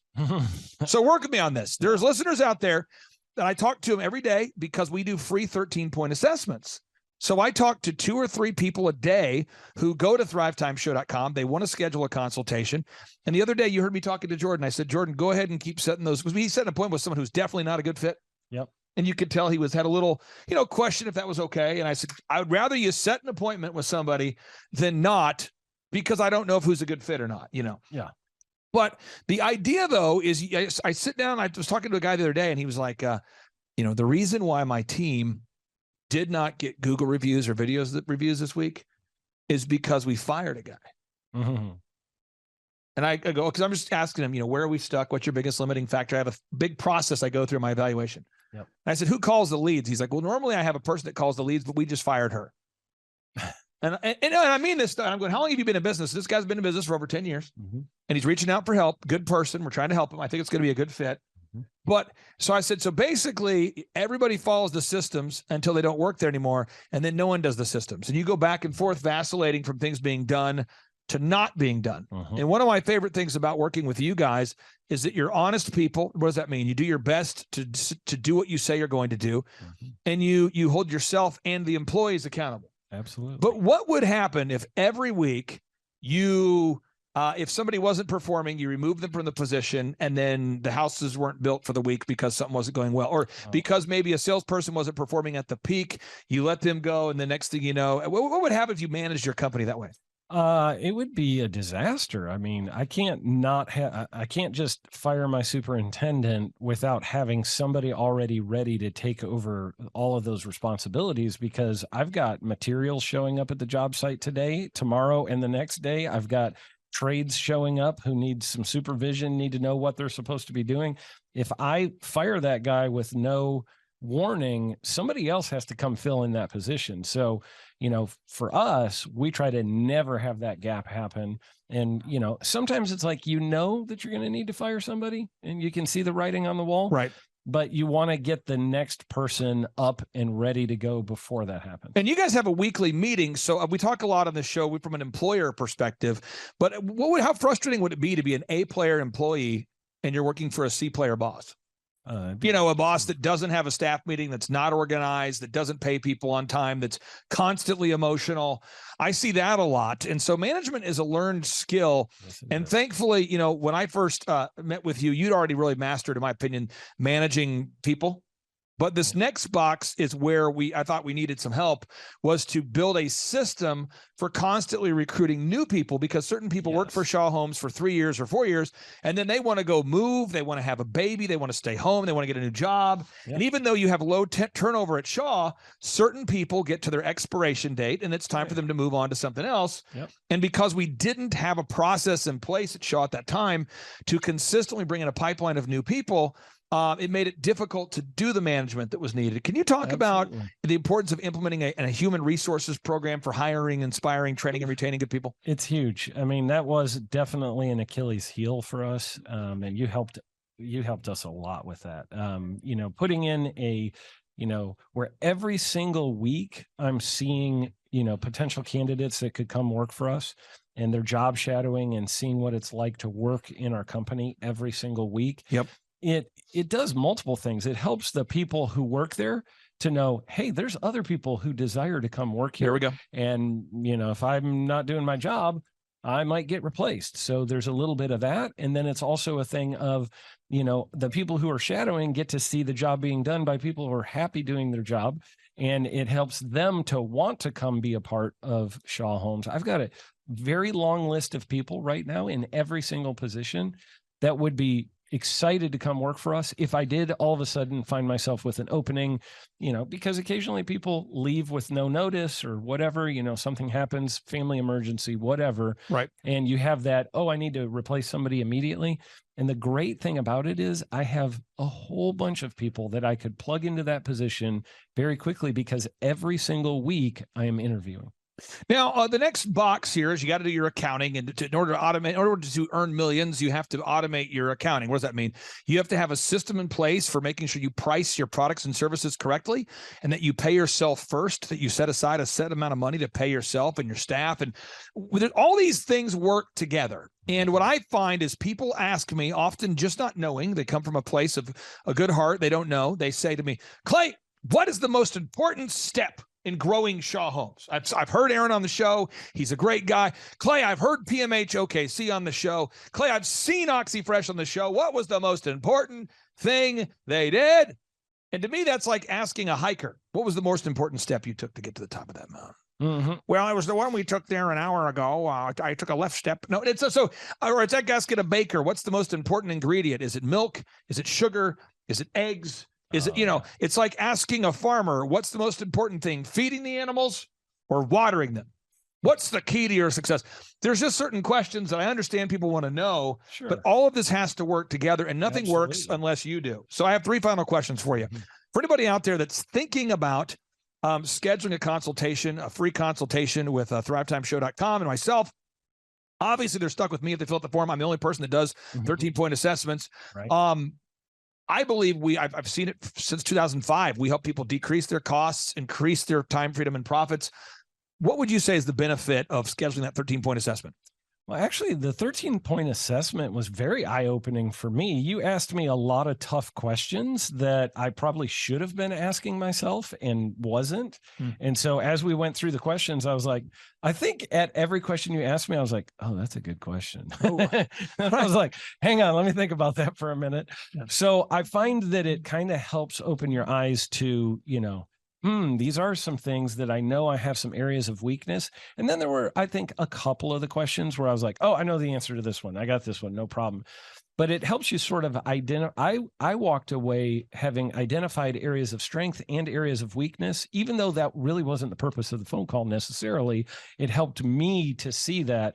And then I was like, I think I have a need in a couple of these areas, and I didn't really know what to do for myself. I didn't have the answers. In part 3 of today's show, part 2, we're going to show the Ronnie Morales story. On part 3, we're going to do a testimony with Myron. And Myron just bought his first Lamborghini today, and he's super fired up. And so Myron's about 6 years down the path. We've been working with you for about 8 years, whereas Ronnie's been with us for less than a year. And it's at a certain point that we have to take action. Knowledge without application is meaningless. What would you say to somebody who's like, it's $1,700 a month, and I'm spending that much right now on random ads and that much money on random regrettable purchases at the gas station, and a lot of iTunes I'm downloading. I'm spending $1,700 a month on various things, and I don't know if I can afford it because I've just bought another vehicle that I can't afford, but I'm leasing it. What would you say to anybody who's kind of on that fence? I mean, I would say you need to do it. I mean, it has been a game changer for us. I don't know why you would sit there and think $1,700 a month is too much money to spend. Go find the money somewhere. Go empty out your sofa cushions. Go sell the stuff that you have in your house that you're not using. I mean, go get, whatever you need to do to get to that place. You need to find that $1,700. And I will say this. That cost was very quickly replaced with the extra money we were making. And I've actually seen, because I've been around you for a long time, I've seen a lot of your clients come in and right off the bat, they're real nervous about, am I going to be able to, because maybe they're a smaller company or whatever. Right. And they're like, I'm wondering if I'm going to be able to handle this $1,700 a month. And then I see them 6 months later and I'm like, how's it going now? And they're like, man, we're just hitting record after record. I have referred several business owners and they're doing great, that are killing it. And that, I'll give one example. I won't name the person, but I did send one of my very good friends to you who was on the verge of losing his business because he just wasn't able. He had bought another one of the shops of what he does. Yep. He opened it and it was not profitable and it was going to take under both of his shops. And I sent him over to you. And I remember about 3 months later, I asked him, how's it going? And he goes, man, we just had a record-breaking month. This was amazing. And by the way, said person just had another record-breaking month, just so you know. Yeah. And I know right now, not only does he have way more income, but he has a lot more time freedom because he's been working with you for many years now. And so it changed his life, just like it changed my life. I would say, if you're thinking about, doing a 13-point assessment, stop thinking, dial the phone, pause this video, make the phone call, reach out to Clay, get it started right now. Now, final question I have is, I think people look at oxyfresh.com and they go, man, there's 500 locations now. Yeah. They look at Elephant in the Room and they go, there's 5 brick and mortar locations now. They look at Shaw Homes and they go, these are big success stories. Yeah. I don't know that I can do it. What would you say to somebody out there that just feel like they might not have all this stuff they're going to learn is going to be over their head, too complicated? What would you say? I would say the information, the ideas are easy. It's the application that is difficult for people. The ideas that you share, there's nothing that's like, oh my God, I don't have a PhD, therefore I can't do it. I feel like it's all very, very simple stuff, but it is a lot of action to get traction. And you got to get the action going. And I think if somebody has diligence and discipline or can learn diligence or discipline, they're going to do extremely well. And it's not about education. It's about action. Now, Aaron, I got one thing I want to say, and then we'll kind of wrap up today's show, okay, with a boom, because boom stands for big, overwhelming, optimistic momentum. And that's what's required to have success. People watching this, they're going, wow, Aaron, he looks like a normal guy. Well, that's true. They say, well, he sounds like a normal guy. Sounds like an all right guy. That's true. But the one thing you can't quite picture on the show, and I want to just give that gift to you folks who are watching, is Aaron smells tremendous. It's like if you had smell-o-vision, if you could just get up there and just smell that thing, it's incredible. And it's really, it's his aroma that allows him to achieve massive success. So if you're out there and you're going, what's the secret sauce? It's not a sauce. It's more of just a smell. So I don't know if you qualify to have the kind of success he has unless you smell like he smells. It's a really tremendous smell. Okay, let's end this thing with a boom. Here we go. 3, 2, 1, boom. When you printed those first 500 singles, what was your dream or your vision? Was it, okay, now how do I sell these? Am I going to give them away for free? What was the process for you? Combination of giving them away for free and selling enough to be able to make another one. That was always, any of the things I've made, it's always been about sustainability. As long as I can make another one, it's a success. But at this point, you're sustainable probably for life, I'm assuming, with the success you've had. So you don't have to make something to try to make your money back, or get your time back or whatever. So what is the vision now? I still think in those terms. Really? Though I feel like I want to make it where it's sustainable by itself.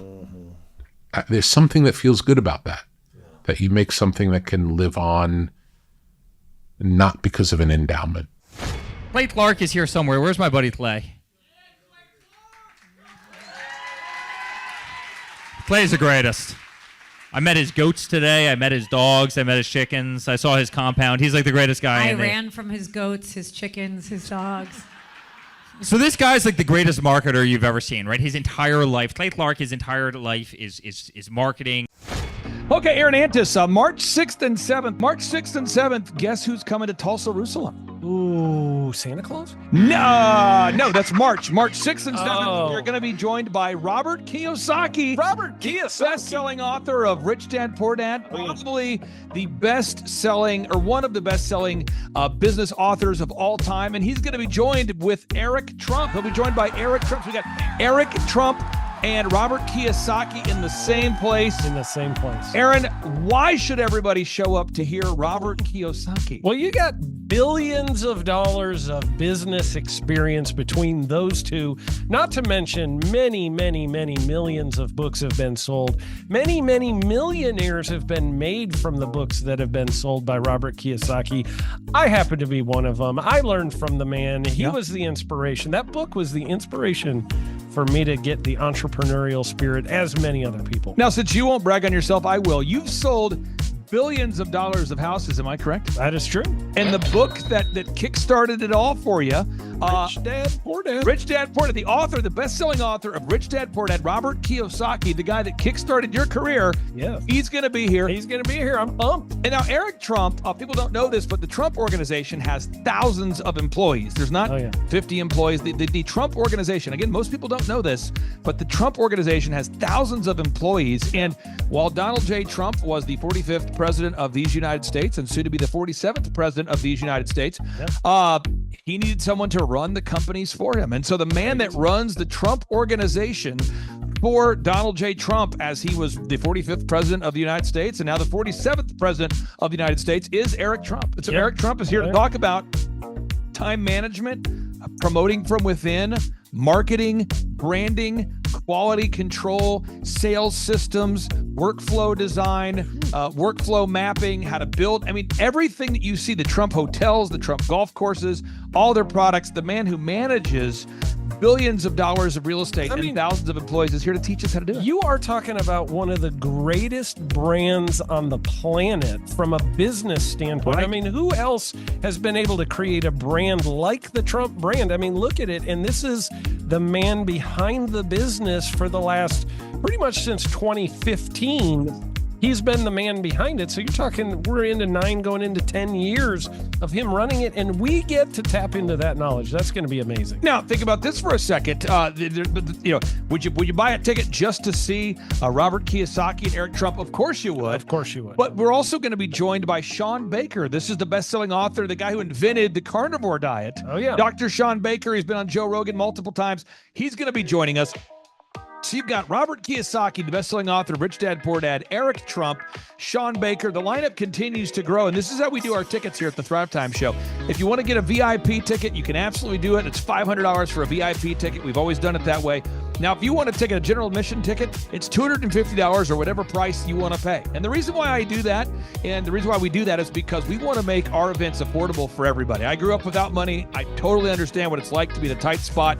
So if you want to attend, it's $250 or whatever price you want to pay. That's how I do it. And it's $500 for a VIP ticket. Now, we only have limited seating here. With the most people we've ever had in this building was for the Jim Brewer presentation. Jim Brewer came here, the legendary comedian Jim Brewer came to Tulsa, and we had 419 people that were here. 419 people. Yeah. And I thought to myself, there's no more room. I felt kind of bad that a couple people had VIP seats in the men's restroom. Oh, no, I'm just kidding. But I thought, you know what, we should probably add on. So we're adding on what we call the upper deck, or the top shelf. So the seats are very close to the presenters, but we're actually building right now. We're adding on to the facility to make room to accommodate about another 30 attendees or more. So again, if you want to get tickets for this event, all you have to do is go to thrivetimeshow.com.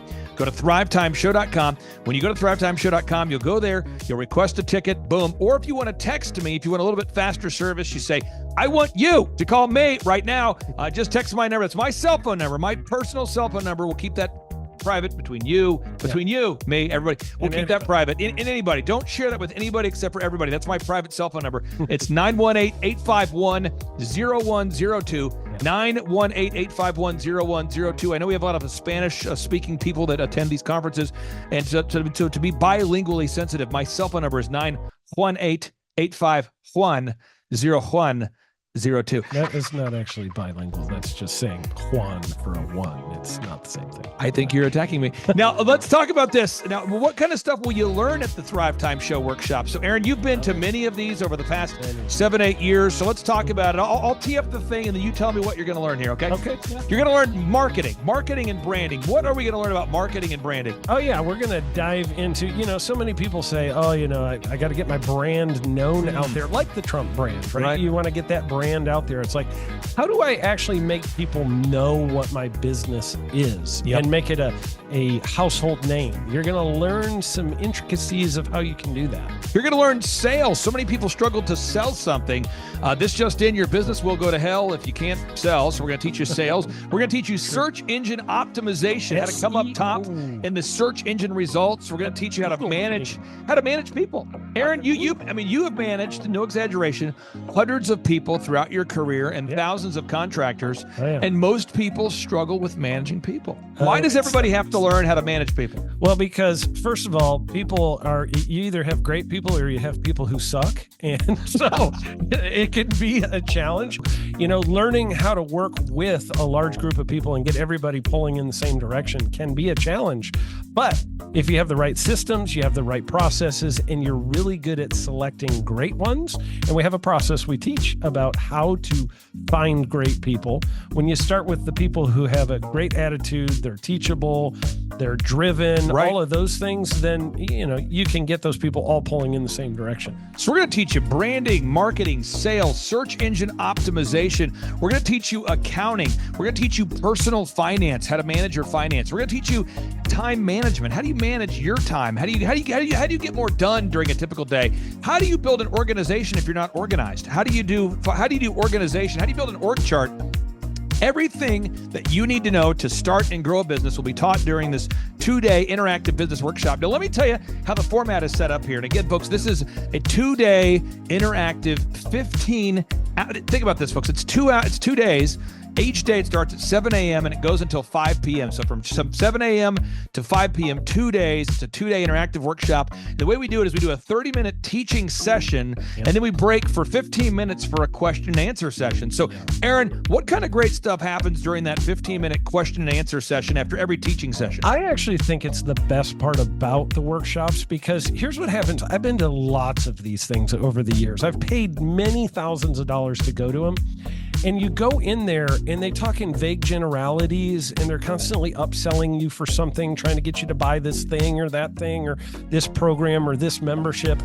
And you leave not getting your very specific questions answered about your business or your employees or what you're doing on your marketing. And what's awesome about this is we literally answer every single question that any person asks, and it's very specific to what your business is. And what we do is we allow you as the attendee to write your questions on the whiteboard. Yep. And then we literally, as you mentioned, we answer every single question on the whiteboard. And then we take a 15-minute break to stretch and to make it entertaining when you're stretching. This is a true story. When you get up and stretch, you'll be greeted by mariachis. Sure. There's going to probably be alpaca here, llamas, helicopter rides, a coffee bar, a snow cone. There's just... You had a crocodile one time. That was pretty interesting.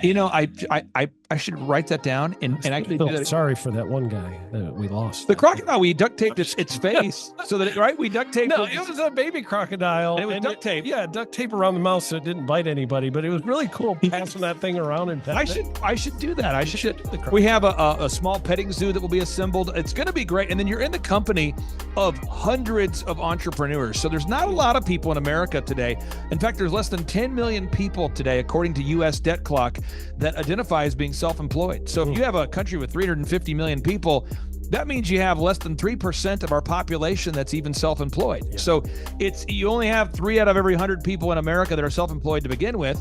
And when Inc. magazine reports that 96% of businesses fail by default, By default, you have a 1 out of 1,000 chance of succeeding in the game of business. It's tough. But yet the average client that you and I work with, we can typically double this. And this is no hyperbole, no exaggeration. And I have thousands of testimonials to back this up. We have thousands of testimonials to back it up. But when you work with a home builder, when I work with a business owner, we can typically double the size of the company within 24 months. Yeah. Double. And you say double? Yeah, there's businesses that we have tripled. There's businesses we've grown 8x. There's so many examples you can see at thrivetimeshow.com. But again, this is the most interactive, best business workshop on the planet. This is objectively the highest rated and most reviewed business workshop on the planet. And then you add to that Robert Kiyosaki, the best-selling author of Rich Dad, Poor Dad. You add to that Eric Trump, the man that runs the Trump Organization. You add to that Sean Baker. Now you might say, but Clay, is there more? I need more. Well, okay, Tom Wheelwright is the wealth strategist for Robert Kiyosaki. So people say, Robert Kiyosaki, who's his financial wealth advisor? Who's the guy who manages, who's his wealth strategist? His wealth strategist, Tom Wheelwright, will be here. And you say, Clay, I'm not going to get a ticket unless you give me more. Okay, fine. We're going to serve you the same meal both days. True story. We cater in the food, and because I keep it simple, I literally bring in the same food both days for lunch. It's Ted Escondido's, an incredible Mexican restaurant. That's going to happen. And Jill Donovan, our good friend, who is the founder of Rustic Cuff. She started that company in her home, and now she sells millions of dollars of apparel and products. That's rusticcuff.com. And someone says, I want more. This is not enough. Give me more. Okay. I'm not going to mention their names right now because I'm working on it behind the scenes here. But we've got one guy who's given me a verbal to be here. And this is a guy who's one of the wealthiest people in Oklahoma, and nobody really knows who he is because he's built systems that are very utilitarian, that offer a lot of value. He's made a lot of money in it's where you rent. It's short term. It's where you're renting storage spaces. He's a storage space guy. He owns what do you call that? The rental, storage space. Storage units. This guy owns storage units. He owns railroad cars. He owns a lot of assets that make money on a daily basis, but they're not like customer facing. Most people don't know who owns the mini storage facility, or most people don't know who owns the warehouse that's passively making money. Most people don't know who owns the railroad cars, but this guy, he's given me a verbal that he will be here, and we just continue to add more and more success stories. So if you're out there today and you want to change your life, you want to give yourself an incredible gift, you want a life-changing experience, you want to learn how to start and grow a company, go to thrivetimeshow.com. Go there right now, thrivetimeshow.com. Request a ticket for the 2-day interactive event. Again, the day here is March 6th and 7th. March 6th and 7th, we just got confirmation. Robert Kiyosaki, best-selling author of Rich Dad, Poor Dad, he'll be here. Eric Trump, the man who leads the Trump Organization. It's going to be a blasty blast. There's no upsells. Aaron, I could not be more excited about this event. I think it is incredible. And there's somebody out there right now, you're watching and you're like, but I already signed up for this incredible other program called Smoke Your Way to Thin. You think that's going to change your life? I promise you, this will be 10 times better than that. Looks like I picked the wrong week to quit smoking. Now, don't do the Smoke Your Way to Thin conference. That is, I've tried it. Don't do it. Yeah, chain smoking is not a viable. I mean, it is life-changing. It is life-changing. If you become a chain smoker, it is life-changing. Not the best weight loss program, though. Right, really. So if you're looking to have life-changing results in a way that won't cause you to have a stoma, get your tickets at thrivetimeshow.com. Again, that's Aaron Antis. I'm Clay Clark, and reminding you and inviting you to come out to the 2-day interactive Thrive Time Show workshop right here in Tulsa, Oklahoma. I promise you, it will be a life-changing experience. We can't wait to see you right here in Tulsa, Oklahoma. Whoa.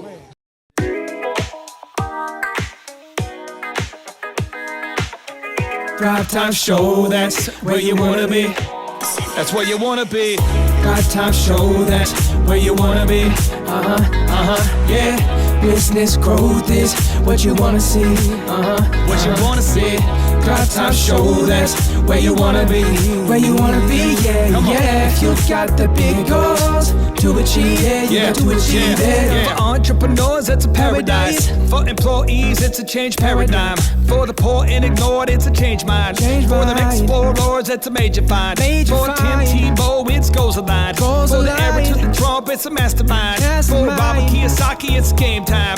For the first time attendees, it's oh my. For the Oklahomies, it's a sweet home of mine. For the real business people, it's so nice. For the people going places, it's a green light. For you and your crew, it's a change vibe. For this rendezvous, you can name your prize. For the VIP, ticks 105 times. For me, it's what I do, it's my vibe. Because the Thrivetime Nation is my tribe. My tribe. Thrivetime show, that's where you wanna be. Yeah. Business growth is what you wanna see. What you wanna see. Thrivetime show, that's where you wanna be.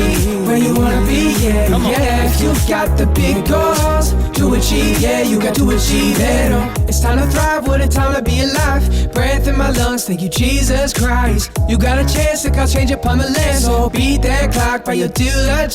So to you, do you prefer to keep making the wrong turns, or to turn it all around after you take the time to learn? Without vision, the people perish. Lack wisdom, you get embarrassed. Or be humble, grow 1,000-fold. Reap a harvest and share it. Can we kick it? Yes, we can. If you come with business problems, you leave with plans. At the Thrivetime Show, we make wealth expand. We're focused on implementation. We teach marketing and improving your brand. How to build the systems and finance. We teach how to hire people and manage them. How to bring your dreams into reality. Since 05, I've been doing it, cause that's my jam. Helping goal pursuers do it, putting cash in their hands. Now that Eric Trump has joined us, he has joined the band. Kiyosaki's coming too, cause he's in the rhythm. But can he kick it? Yeah, yes he can. Kiyosaki's in the dojo of self-discipline. So get your tickets now at Thrivetime Show. And I'd buy them now while they're still on hand. Thrivetime Show, that's where you wanna be. Yeah. Business growth is what you wanna see. What you wanna see. Thrivetime Show, that's where you wanna be. Where you wanna be, yeah, yeah. If you've got the big goals to achieve, yeah, you got to achieve it. Thrivetime Show, that's where you wanna be. Yeah. Business growth is what you wanna see. What you wanna see. Thrivetime Show, that's where you wanna be. Where you wanna be, yeah, yeah. If you've got the big goals to achieve, yeah, you got to achieve it.